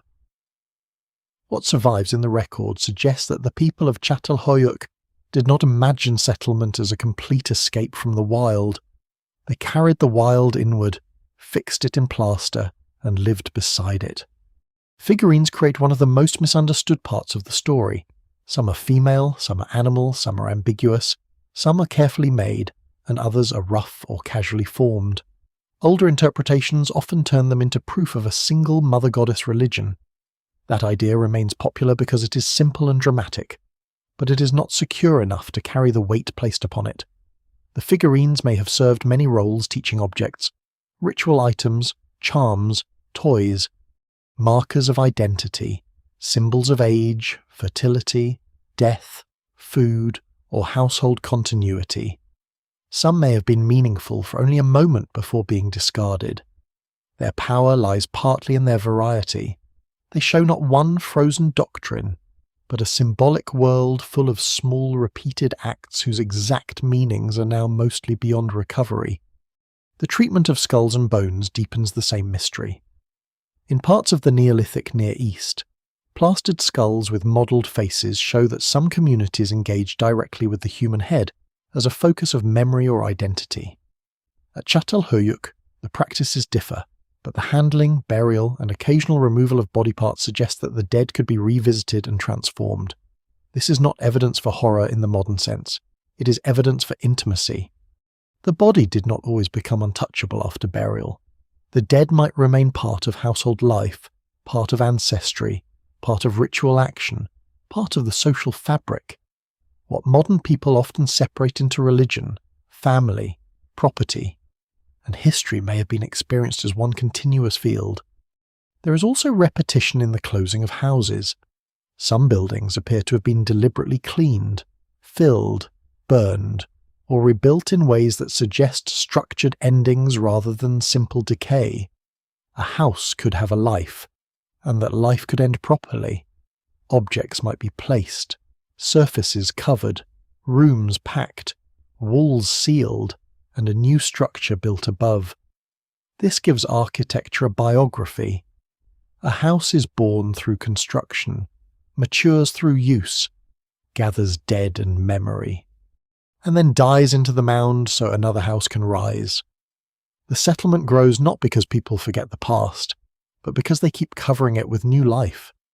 Unsupported theories have often rushed into these gaps. Some imagine lost civilizations with secret knowledge, outsiders teaching architecture, or hidden religions preserved in symbols that can be decoded with modern fantasy. Such claims are disputed and unnecessary. The real evidence is already strange enough. There is no need to invent vanished masters when the archaeological record shows ordinary human communities doing extraordinary things, painting walls, burying ancestors under floors, embedding animal horns into rooms, moving obsidian across distance, and maintaining symbolic practices for centuries without writing or kings. Ritual in this world may have worked less like a formal church and more like a set of repeated gestures that kept society coherent. Replastering, burial, feasting, horn display, painting, skull treatment, and house closure may have helped people manage birth, death, danger, memory, and conflict. They may have bound households into a shared moral order. They may have allowed people to live densely without turning immediately to royal command in a crowded settlement. Belief is not an ornament added to survival. It is part of survival. It tells people what a house means, what the dead require, what animals signify, what must be shared, what must be remembered, and how the community renews itself after loss. This is why the plastered rooms matter so deeply. They show that before temples dominate skylines, sacred life may have lived close to the ground, near hearths and sleeping platforms, under soot and hand-smoothed walls. Before kings claim divine ancestry, households are already negotiating with ancestors beneath their feet. Before written myths, Images on walls and bodies under floors carry stories no voice now preserves. The forgotten people before kings did not leave scriptures, but they left rooms that behave like memory. And in those rooms, under layer after layer of plaster, the earliest city-like communities reveal a truth both simple and unsettling. Civilization begins not only when people build together, but when they learn to give their buildings souls. The longer people live together in dense settlements, the more the hidden costs begin to gather. From a distance, a place like Çatalhöyük can seem almost miraculous. Thousands of people organized without kings, houses rebuilt across generations, ritual woven into domestic life, trade reaching distant volcanic sources, a community rising from mud brick and memory into a mound that survives for millennia. But from inside the rooms, the miracle is more complicated. The air is smoky. The floors need constant cleaning. Refuse collects at the edges of life. Food stores attract pests. Human bodies press close to one another through heat, winter, birth, illness, grief, and anger. The first city-like communities are not only inventions of cooperation, they're experiments in crowding, and crowding always has a price. One price is health. When people settle permanently, they change their relationship with disease. Mobile groups do not escape illness, injury, parasites, or hunger, but they often spread their waste across wider landscapes and move away from contaminated ground. Permanent settlements concentrate everything: human refuse, animal dung, decaying food, smoke, insects, rodents, and standing water can all become part of the same daily environment. The evidence remains incomplete, and disease rarely leaves simple labels on ancient bones. But skeletal remains from early farming and settled populations often show signs of stress, dental problems, infections, nutritional strain, repetitive labour, and physical wear. Agriculture and settlement make survival more predictable in some ways, but they also create new vulnerabilities. Diet is one part of this bargain.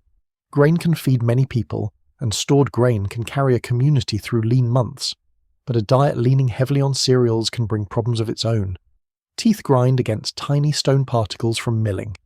Cavities may increase when carbohydrates become more central. Nutritional variety can decline if cultivated staples replace a broader wild diet. This does not happen everywhere in the same way, and scholars still debate the exact balance at different sites.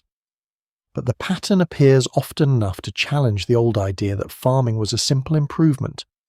For many early villagers, the shift towards settled food systems may have meant more labour, more disease, and sometimes poorer health, even as it allowed larger communities to endure. Smoke leaves another invisible inheritance. Hearths are essential, yet indoor fire in enclosed mud brick spaces exposes people to soot and fumes day after day. Walls blacken. Roof openings help, but not completely. Children grow in rooms where cooking, warmth, craft, and smoke share the same air. Eyes water, lungs labour. The same fire that makes grain edible and winter survivable slowly harms the people who depend on it. This is one of the quiet ironies of early settled life. The house protects the body from weather while creating conditions that can damage it from within. Violence also appears in the record, though it must be interpreted carefully. Injuries to skulls or bones, embedded projectiles, healed fractures, and trauma patterns can suggest conflict, accidents, domestic violence, raids, or ritualized aggression, depending on context. At Çatalhöyük, evidence has been discussed for interpersonal violence, including head injuries in some individuals. This does not mean the settlement was constantly at war, nor does it support a simple picture of savagery. It means that dense life carried social tension. When people cannot easily leave, disputes have to be contained, negotiated, suppressed, or sometimes fought out. Crowding intensifies everything: jealousy, debt, inheritance, insult, scarcity, obligation, and fear. There may have been tension between households as well. Some houses contain more burials, more symbolic features, or longer histories than others. Some may have held more prestige. Some may have had better access to labour or exchange goods. Even without kings, not all lives were identical. Inequality can grow quietly before it becomes visible in palaces. It can begin as a larger storage bin, a better marriage alliance, a more respected ancestor, a successful feast, a valued ritual role, or control over a useful connection.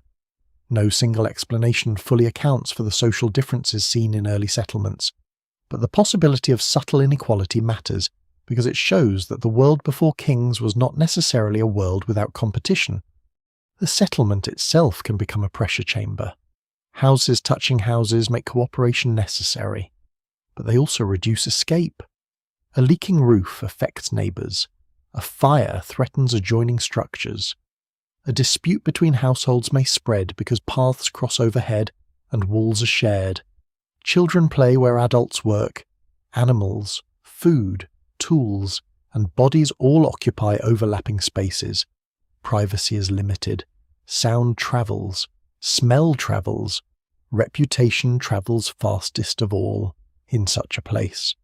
Social life must be intensely managed. Every day requires small acts of restraint. A crowded community survives not because everyone agrees, but because conflict is kept from becoming fatal too often. Environmental pressure adds another layer. Settlements need fuel, clay, timber, reeds, grazing land, water, and fields. Over generations, the surrounding landscape can be heavily used. Wood must be cut for building and burning. Animals graze nearby vegetation. Fields require attention. Wetlands shift. Soil can be exhausted if not carefully managed. Climate variability never disappears. A dry year, a flood, an animal disease, a failed harvest. Or pressure from neighbouring groups can turn ordinary difficulty into crisis. The first dense communities are strong because they concentrate labour, but fragile because they concentrate need. One lesser known but important detail is that success itself can create danger. A settlement that feeds people well enough to grow may eventually become too large for its old systems.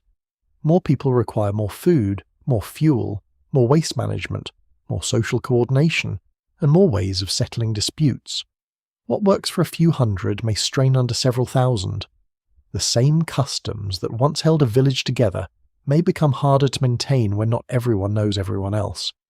When household histories diverge, and when newcomers or expanding families complicate older ties.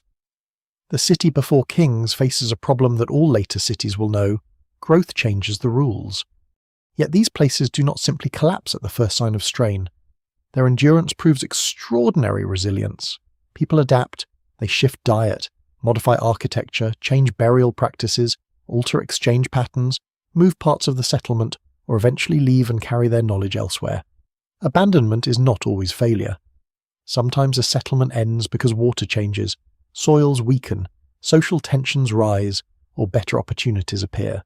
Sometimes people move gradually, not as refugees from disaster, but as communities adjusting to a world they have always had to negotiate. The evidence remains incomplete, and every site has its own history.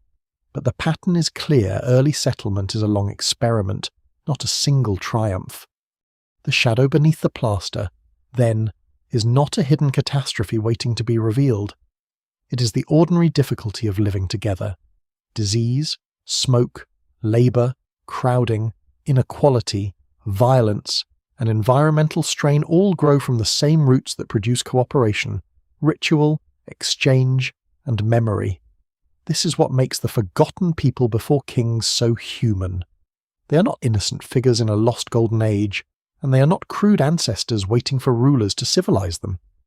They are experimenters in the deeper sense, discovering both the promise and the burden of permanence.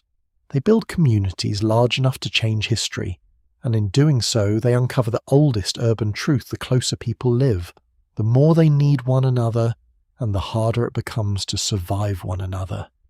If the first dense settlements contain labour, memory, ritual, exchange, food storage, conflict, and subtle inequality, then the obvious question presses in from the future: Why does kingship not appear immediately?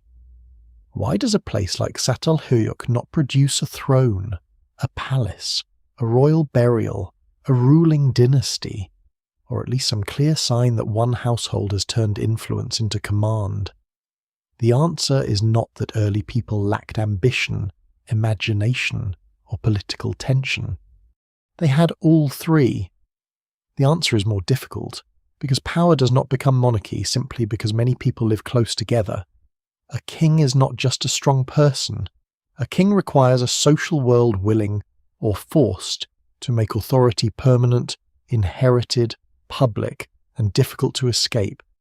In these early settlements, as many of the ingredients of later kingship exist, but they are not yet arranged into the royal form. There is surplus, but perhaps not surplus controlled by a centralized institution. There is ritual, but perhaps not a separate priesthood powerful enough to dominate every household. There is exchange, but not yet trade administered by a palace. There is conflict, but not necessarily organized warfare that allows military leaders to harden into rulers.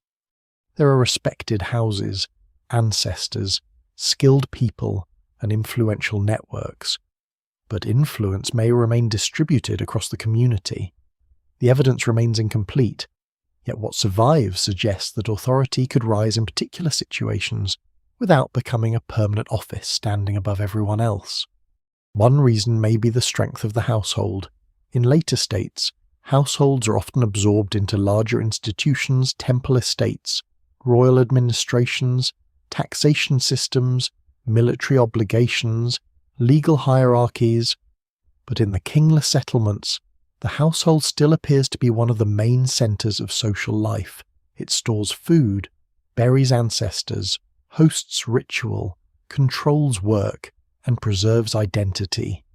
If many households hold comparable importance, no single one can easily claim to rule the rest. A respected house may influence neighbors, but neighbors have their own dead under their floors, their own stores, their own ritual memories, their own alliances. Power is rooted in many places at once, like a field of small fires rather than one central flame. Another reason may be that early leadership was task-based. Someone might lead a hunt because they know animal behavior. Someone else might guide construction because they understand walls and timber. Another might hold authority during burial, healing, exchange, or feasting. Such leadership can be real and powerful without becoming kingship. It appears when needed, then fades back into the community. This kind of power is harder for archaeologists to see because it leaves no crown-shaped object behind. A hunter's authority may survive only in animal bones and scars. A builder's authority may survive only in straight walls. A ritual expert's authority may survive only in repeated patterns whose meaning has vanished. No single explanation fully accounts for these arrangements, but they show that leadership does not always seek permanence. The architecture itself may have discouraged monarchy. In a settlement without broad streets, central plazas, or dominating public buildings, there is no obvious stage for royal display. Roof movement spreads social life across the tops of many houses. Ritual is embedded in domestic rooms rather than concentrated in one monumental temple. The physical layout does not create an easy center from which one ruler can be seen, approached, obeyed, and remembered. Later kingship depends heavily on visibility. Kings must be displayed. Their houses must be larger. Their tombs must be richer. Their processions must pass through spaces made for witnessing. In a dense roof-based settlement, power may have had fewer opportunities to separate itself from the ordinary body of the community. There may also have been cultural habits that limited excessive domination. This must be said carefully, because archaeologists cannot simply read ancient values from house plans. But many small-scale societies develop ways to restrain people who gather too much power: ridicule, gossip, refusal to cooperate, ritual balancing, demands for generosity, or the expectation that prestige must be spent through feasting rather than stored as wealth. In an early settlement, a household that gains too much may face pressure to share. A successful hunter may be honoured, but also expected to distribute meat. A family with stored grain may gain prestige through hospitality, not hoarding alone. Such customs would not eliminate inequality, but they could slow the emergence of kings. Another missing element is bureaucracy. Kingship becomes durable when command can be recorded, repeated, and extended beyond personal presence. Writing, seals, accounting tokens, standardized measures, administrative buildings, and controlled redistribution all help turn influence into institution. Before these systems mature, power must travel through memory, relationship, ritual, and direct interaction. That limits scale. A respected elder can influence people who know them. A royal administration can command people who have never seen the king. The forgotten people before kings live mostly on the earlier side of that divide. Their communities are complex, but the tools of impersonal rule are not yet fully formed. Warfare may be another factor. Many early settlements show evidence of violence or defense in some regions, but the relationship between conflict and kingship is complicated. Sustained warfare can produce leaders who organize defense, control weapons, and claim authority over survival. Yet if conflict remains occasional, local, or balanced between groups, it may not generate permanent command. At Çatalhöyük, the evidence does not point to a warrior elite ruling through force. There are injuries and tensions, but not the clear archaeological signature of a militarized ruling class. Scholars still debate how much violence shaped these communities, but the absence of obvious fortifications and elite weapon burials at such sites matters. Scale also matters. Some early settlements are large by Neolithic standards, but they are not yet the vast territorial states of later Mesopotamia or Egypt. Kingship often grows when leaders must coordinate not only one dense settlement, but fields, canals, villages, trade routes, labor groups, temples, and armies across a wider region. A single large community may manage itself through household networks and ritual obligations. A region of many interdependent settlements may create different pressures. Once irrigation, long-distance administration, intensified surplus, and inter-settlement competition increase, the door to kingship opens wider.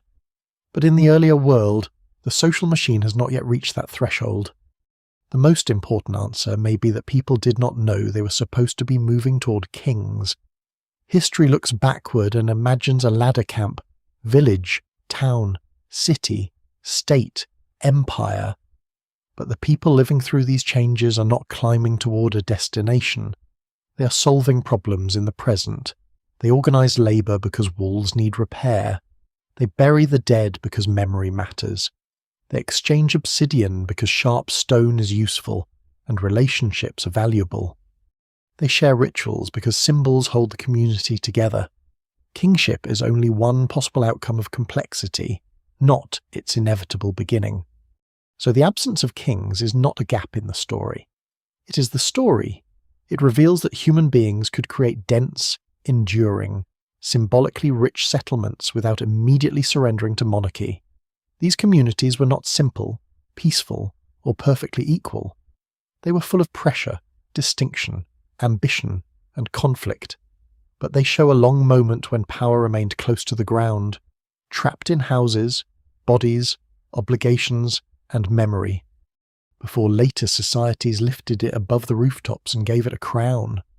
Over time, the village that refuses to move begins to become something else. The change is not sudden, and it does not happen everywhere in the same way. There is no single morning when people wake up inside a kingless settlement and find themselves living in a state. Instead, pressure gathers through small transformations, more fields, more animals, more stored food, more people, more obligations, more distant exchanges, more disputes over land and water, more specialized skills, more need to remember who owes what to whom. The old household world does not vanish, but it starts to share space with larger systems. The roof path, the hearth, the burial floor, and the storage room remain important, yet beyond them new forms of coordination begin to grow. In some regions, population increases slowly but steadily. Villages multiply, fields spread into surrounding land, herds become more central to diet and wealth. Communities that once relied on a flexible mix of hunting, gathering, cultivation, and herding begin to depend more heavily on managed landscapes.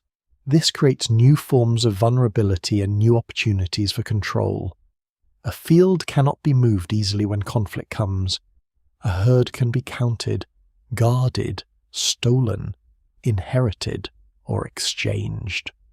A granary can feed a community, but it can also become a place of power. As food systems intensify, the question of who organizes labor becomes harder to avoid. Water is especially important. In some landscapes, rainfall farming is enough, but in others, irrigation and water management create stronger demands for cooperation. Channels must be dug, cleaned, timed, defended, and negotiated. The connection between irrigation and the rise of states has sometimes been exaggerated into a simple rule, as if canals automatically create kings. They do not. Scholars still debate how much water control drove early state formation in different regions, but it is clear that managing land and water across larger areas can create conditions in which leadership becomes more durable. A person or group that organizes essential labor may gain authority. If that authority can be repeated season after season, it begins to harden. Surplus also changes character. In the earliest village world, stored food may belong mainly to households or be managed through kinship and sharing obligations. Later, surplus increasingly becomes something that can be gathered, measured, redistributed, and claimed by institutions, temples, communal storehouses, chiefs, councils, or emerging elites may begin to stand between producers and consumers. The moment grain leaves the household and enters a larger controlled system, society changes. Food becomes administration, a harvest becomes a record becomes power. The people who can count, seal, store, and redistribute are not yet always kings, but they are closer to the world that will make kings possible. Specialization deepens the shift. In a small village, many people may perform many tasks. They farm, cook, repair, build, weave, hunt, grind, bury, and exchange as needed. In larger and more complex communities, some people can devote more time to particular crafts: pottery, stoneworking, weaving, metalworking in later periods, ritual performance, construction, trade, or accounting. Specialization can increase skill and beauty, but it also creates dependency. A full-time craft worker must be fed by others. A ritual specialist may depend on offerings. An administrator depends on the authority of the institution they serve. Once labor becomes differentiated, society needs ways to coordinate difference. Those ways may begin informally, but they can become formal over time. Architecture begins to reveal the change. In some later settlements, buildings start to differ more dramatically. Communal structures appear. Storage facilities grow. Ritual buildings may become more distinct from ordinary homes. Open spaces, streets, platforms, and administrative areas begin to organize movement differently. This does not happen all at once, and the evidence varies widely from site to site, but the trend is important. Power becomes easier to see when it moves out of the house and into public architecture. A room beneath a roof can hold memory. A large platform can command attention. A storehouse can centralize resources. A temple can gather offerings. A wall can separate inside from outside. The built environment slowly learns the language of authority. One of the lesser-known transformations is the growing importance of sealing and marking. Long before full writing, people used tokens, seals, stamp impressions, and other devices to track goods, identity, or obligations in parts of Southwest Asia. These tools are modest compared with later cuneiform tablets, but they signal a new problem. Memory alone is no longer enough. When exchange expands and storage increases, societies need ways to verify, count, and control. A sealed container says that someone has authority over what is inside. A token can stand for an amount, an object, or an agreement. These small administrative devices are not as visually impressive as temples, but they are among the ancestors of bureaucracy. They show power becoming portable and repeatable. Conflict between communities may also intensify. As settled populations expand, good land matters more, water sources matter more, herds and stored grain become tempting targets. Boundaries that were once flexible may become contested.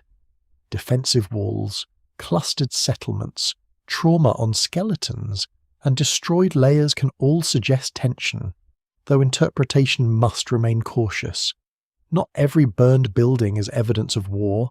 Not every wall is purely defensive. Still, competition between settlements likely helped create conditions in which leadership could become more forceful. A person who organizes defense in a crisis may gain prestige.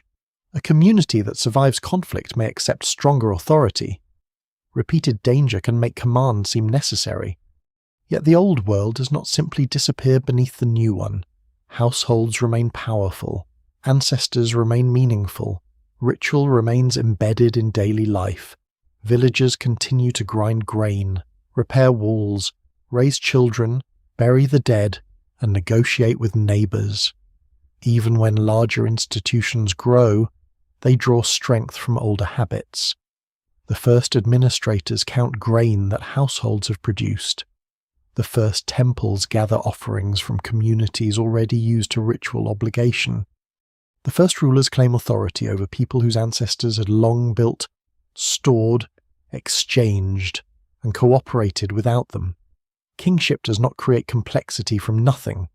It captures and reorganizes complexity that already exists. This is why the transition from kingless settlements to early states should not be imagined as a clean replacement. It is more like a long tightening. Social life that was once dispersed through houses, kinship, feasting, ritual, and memory becomes increasingly gathered into institutions. Authority that once rose temporarily for tasks begins to persist between tasks. Storage that once protected households becomes a source of centralized control. Ritual that once belonged to many homes begins to concentrate in special places. Exchange that once moved through relationships becomes subject to accounting. The human world does not become more complex overnight, it becomes more governable. By the time true cities and states emerge in places such as southern Mesopotamia, the ground has already been prepared by thousands of years of settlement experiments. The people who build the first recognizable urban civilizations inherit techniques, crops, animals, symbols, networks, and habits developed by those who came before. But they also inherit the unresolved tensions of permanence inequality, crowding, disease, labor, memory, and the need to coordinate many lives without tearing the community apart. Kings will offer one answer to that problem, though not the only one and not always the best one. Before crowns appear, people have already learned to live together in ways both brilliant and difficult. When villages become something else, they do not leave the old world behind. They carry it forward, buried beneath platforms, sealed inside storage rooms, and folded into the first institutions that will soon begin to speak in the name of gods, cities, and kings.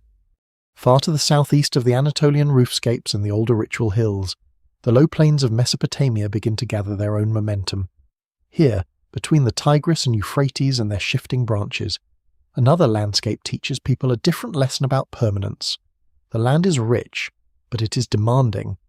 Water can bring life or ruin. Rivers flood, wander, retreat, and leave behind soils that can feed dense populations if people learn how to manage them. Reed marshes, mudflats, fields, canals, fish, birds, clay, bitumen, date palms, and grain all become part of a human world that is more open, flatter, and more administratively hungry than the crowded mounds farther north.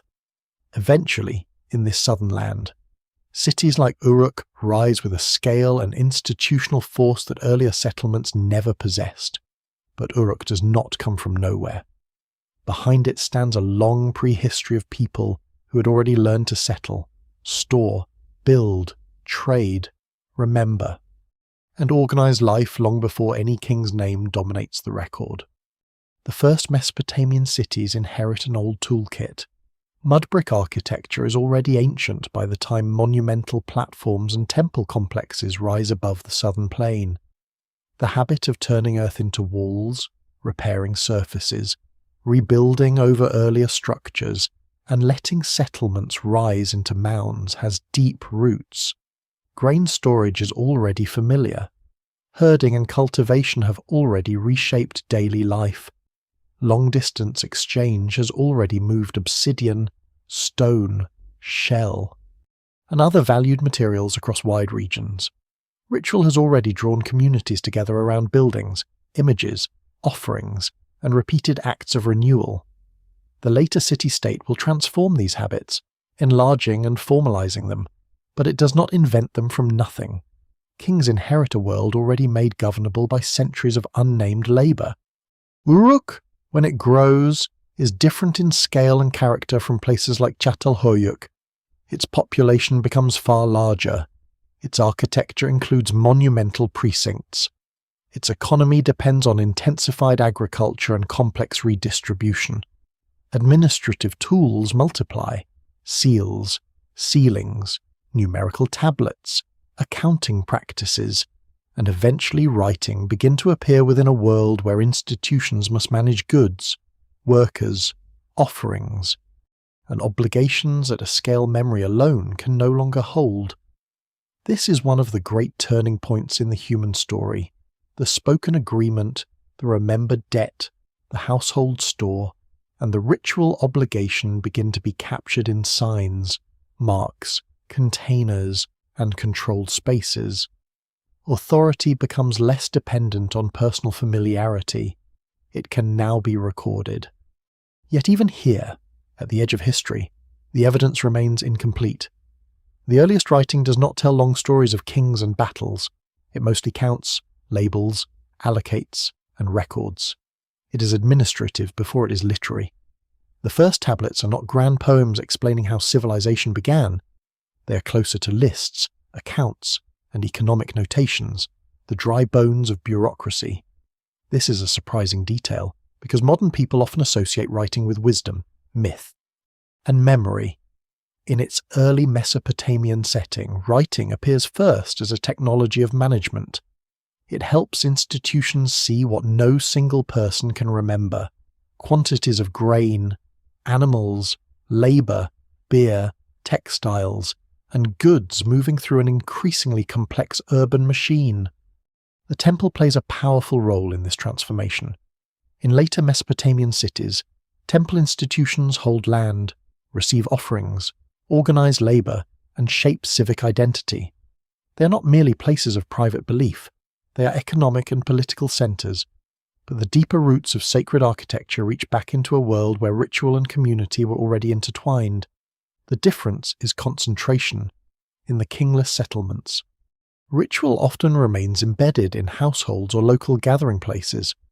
In Mesopotamia, sacred institutions become larger, more public, and more capable of gathering resources. Offerings can be counted, labour can be assigned, storage can be centralised. The sacred becomes a structure through which society can be organised. Kingship itself emerges gradually and unevenly. Early Mesopotamian political authority likely grows from a mixture of temple power, household elites, military leadership, city identity, irrigation management, trade, and competition between settlements.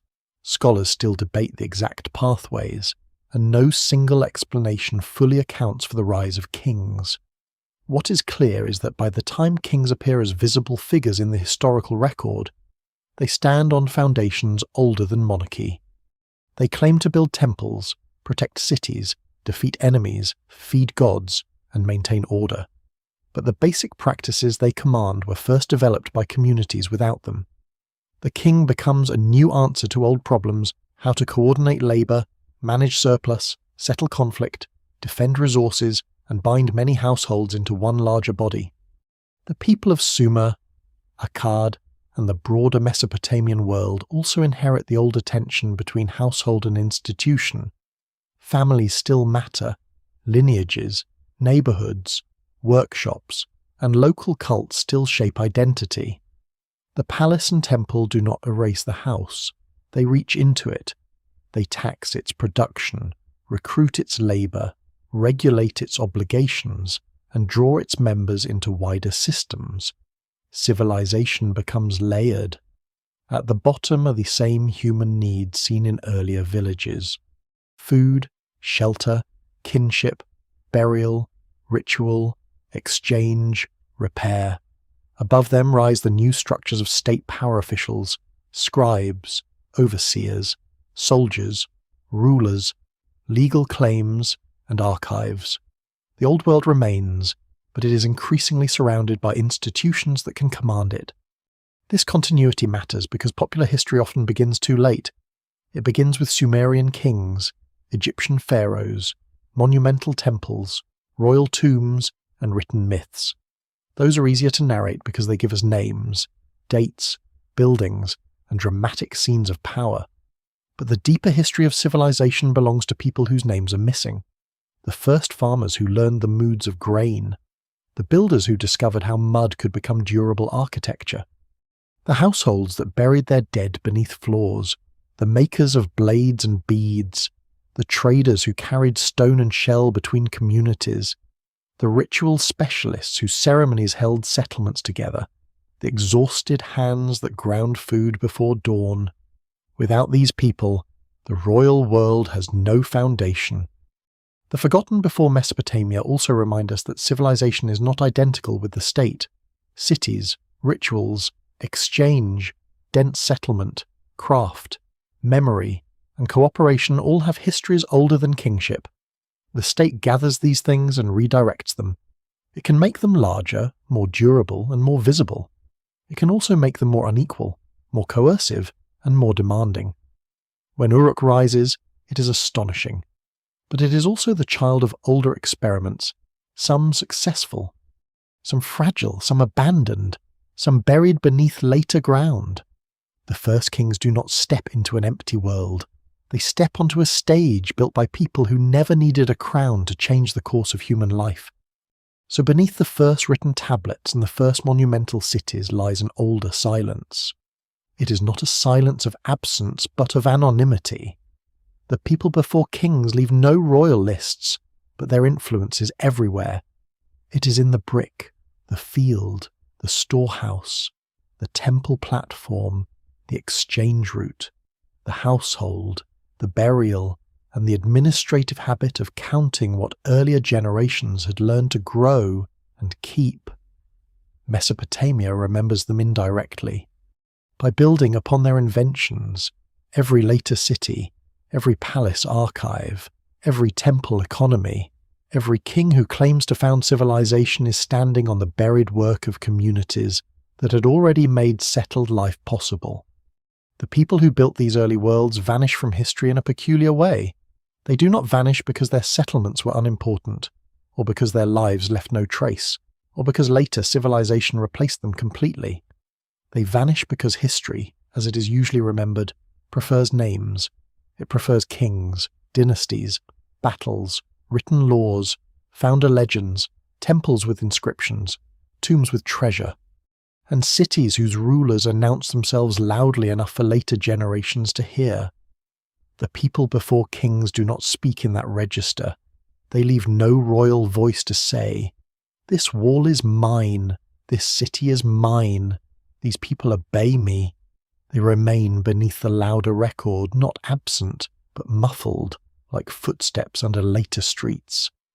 Their disappearance is therefore partly an illusion created by the kinds of evidence that survive. A palace is easier to recognize than a powerful household. A royal tomb is easier to narrate than a room replastered 20 times. A written conquest is easier to teach than the slow movement of obsidian through a network of trust. A king's name fits neatly into a timeline. A community without kings is harder to hold in the mind, because its achievement is collective, repetitive, and anonymous. It does not offer one great hero, it offers thousands of decisions to build, to stay, to repair, to bury, to share, to argue, to endure. Yet their world is not truly gone. It survives in the basic habits that later civilizations magnify. Every great city rests on older lessons in settlement. Every storehouse depends on the ancient discovery that food can bind the future. Every temple carries echoes of places where ritual once lived in houses, beneath plaster and smoke. Every king who claims to protect a city inherits the older fact that people had already learned how to live together before kingship claimed the credit. What survives in the record suggests that civilization did not begin as a command from above. It began as a negotiation between people and place. This matters because it changes the emotional shape of the human story. If cities begin only with rulers, then civilization appears as something imposed order descending from a throne, discipline organizing the crowd, power shaping chaos into society. But the earlier record shows something more subtle. People gathered, settled, built, traded, buried, painted, and remembered before the throne became central. They created complex worlds through cooperation, custom, ritual, and household power. Their communities were not perfect. They could be unhealthy, tense, unequal, violent, and fragile. But they prove that complexity is older than kingship, and that humans could imagine collective life before monarchy turned it into hierarchy. The earlier city-like settlements also reveal that civilization began with uncertainty. There was no blueprint. No one at Sat al-Huyuk or in the older village worlds knew that later scholars would place them near the beginning of urban history. They did not know that future states would count grain on tablets, build ziggurats, crown rulers, and send armies under city banners. They were not preparing a world for kings. They were answering immediate pressures how to feed many people, how to keep houses standing, how to treat the dead, how to maintain peace among neighbours, how to make a place meaningful enough that people would return to it, rebuild it, and call it home. This is why their buried settlements feel so alive. They are not empty ruins in the usual sense. They are records of experiments. A floor suggests the body that slept there. A hearth suggests hands tending flame. A burial beneath a platform suggests grief that has become architecture. A plastered wall suggests renewal. An obsidian blade suggests a journey. A horn set into a room suggests danger remembered indoors. A mound rising from generations of collapsed houses suggests the weight of staying. None of these traces gives a complete explanation. Scholars still debate the details, and the evidence remains incomplete. But together they reveal a human world already rich with meaning. Their forgetting also warns us about how civilization chooses its ancestors. Later societies often trace themselves through rulers, because rulers leave monuments designed to control memory. But the deeper ancestors of civilization are not only those who ruled, they are also those who maintained. Maintenance is rarely celebrated, yet it is the foundation of every enduring settlement. Someone must replaster the wall, someone must carry water, someone must grind grain. Someone must clean the hearth, mend the roof, watch the child, tend the animal, shape the brick, remember the burial, and return to the same place after loss. The grandeur of later civilization depends on this quiet labour more than on any crown. Perhaps this is the strangest legacy of the forgotten people before kings. They show that the first steps towards civilization were both magnificent and ordinary. There is no need to imagine lost superhuman builders or vanished masters from outside history. The evidence points instead to human beings doing what human beings often do under pressure, adapting, cooperating, competing, remembering, and making meaning from difficult conditions. Their achievement is not that they escaped hardship. They did not. Their achievement is that they built enduring communities inside hardship, without the clear institutions later people would assume were necessary. In the long view, kings arrive late. They are dramatic, powerful, and historically important, but they are not the beginning. Before them come the unnamed builders of houses, the keepers of graves, the managers of food, the makers of paths, the carriers of stone, the painters of walls, the organizers of feasts, the children growing up on rooftops, the elders remembering older floors beneath newer ones. Before the royal city, there is the human settlement, before the throne, there is the household. Before written law, there is custom. Before the archive, there is memory held in bodies and rooms. And so the people who built cities before kings existed remain close to us, not because we know their names, but because we still live inside the problem they first made visible. How many people can share one place? How can memory hold a community together? How does cooperation become power? How does power avoid becoming domination, or fail to avoid it? How does a settlement survive its own success? No single ancient site answers these questions fully, but the early kingless worlds ask them with extraordinary clarity. Beneath the later towers of history, beneath the tablets and temples and royal names, there is an older foundation made of mud brick, smoke, grain, bone, plaster, and stubborn human presence. It is there that civilization first begins to gather itself, not under a crown, but under a roof. The story ends not with a throne room, but with a mound in quiet light. Wind moves across the plain, grass bends over buried walls, birds pass above places where roofs once carried footsteps from house to house. Nothing on the surface fully explains what lies below. The settlement has become earth again, and the people who knew its paths have been gone for thousands of years. Their fires are out, their ladders have fallen, their painted walls are broken. The hands that smoothed plaster, lifted grain baskets, shaped beads, and lowered the dead beneath floors have returned to the same soil they once made into architecture. Yet something remains, not a voice, not a name, not a royal boast cut into stone, but a pattern. People gathered, they stayed, they made a place heavy with meaning. They discovered that permanence was never simple. A home could protect and trap. A storehouse could save and divide, a burial could comfort and bind, a crowd could strengthen and endanger itself. Long before history became a story of rulers, these communities were already learning the difficult art of living together. Their silence is not empty. It asks for a slower kind of attention. It asks us to look beneath monuments, beneath the famous names, beneath the bright surfaces of later civilization, and notice the older work hidden there.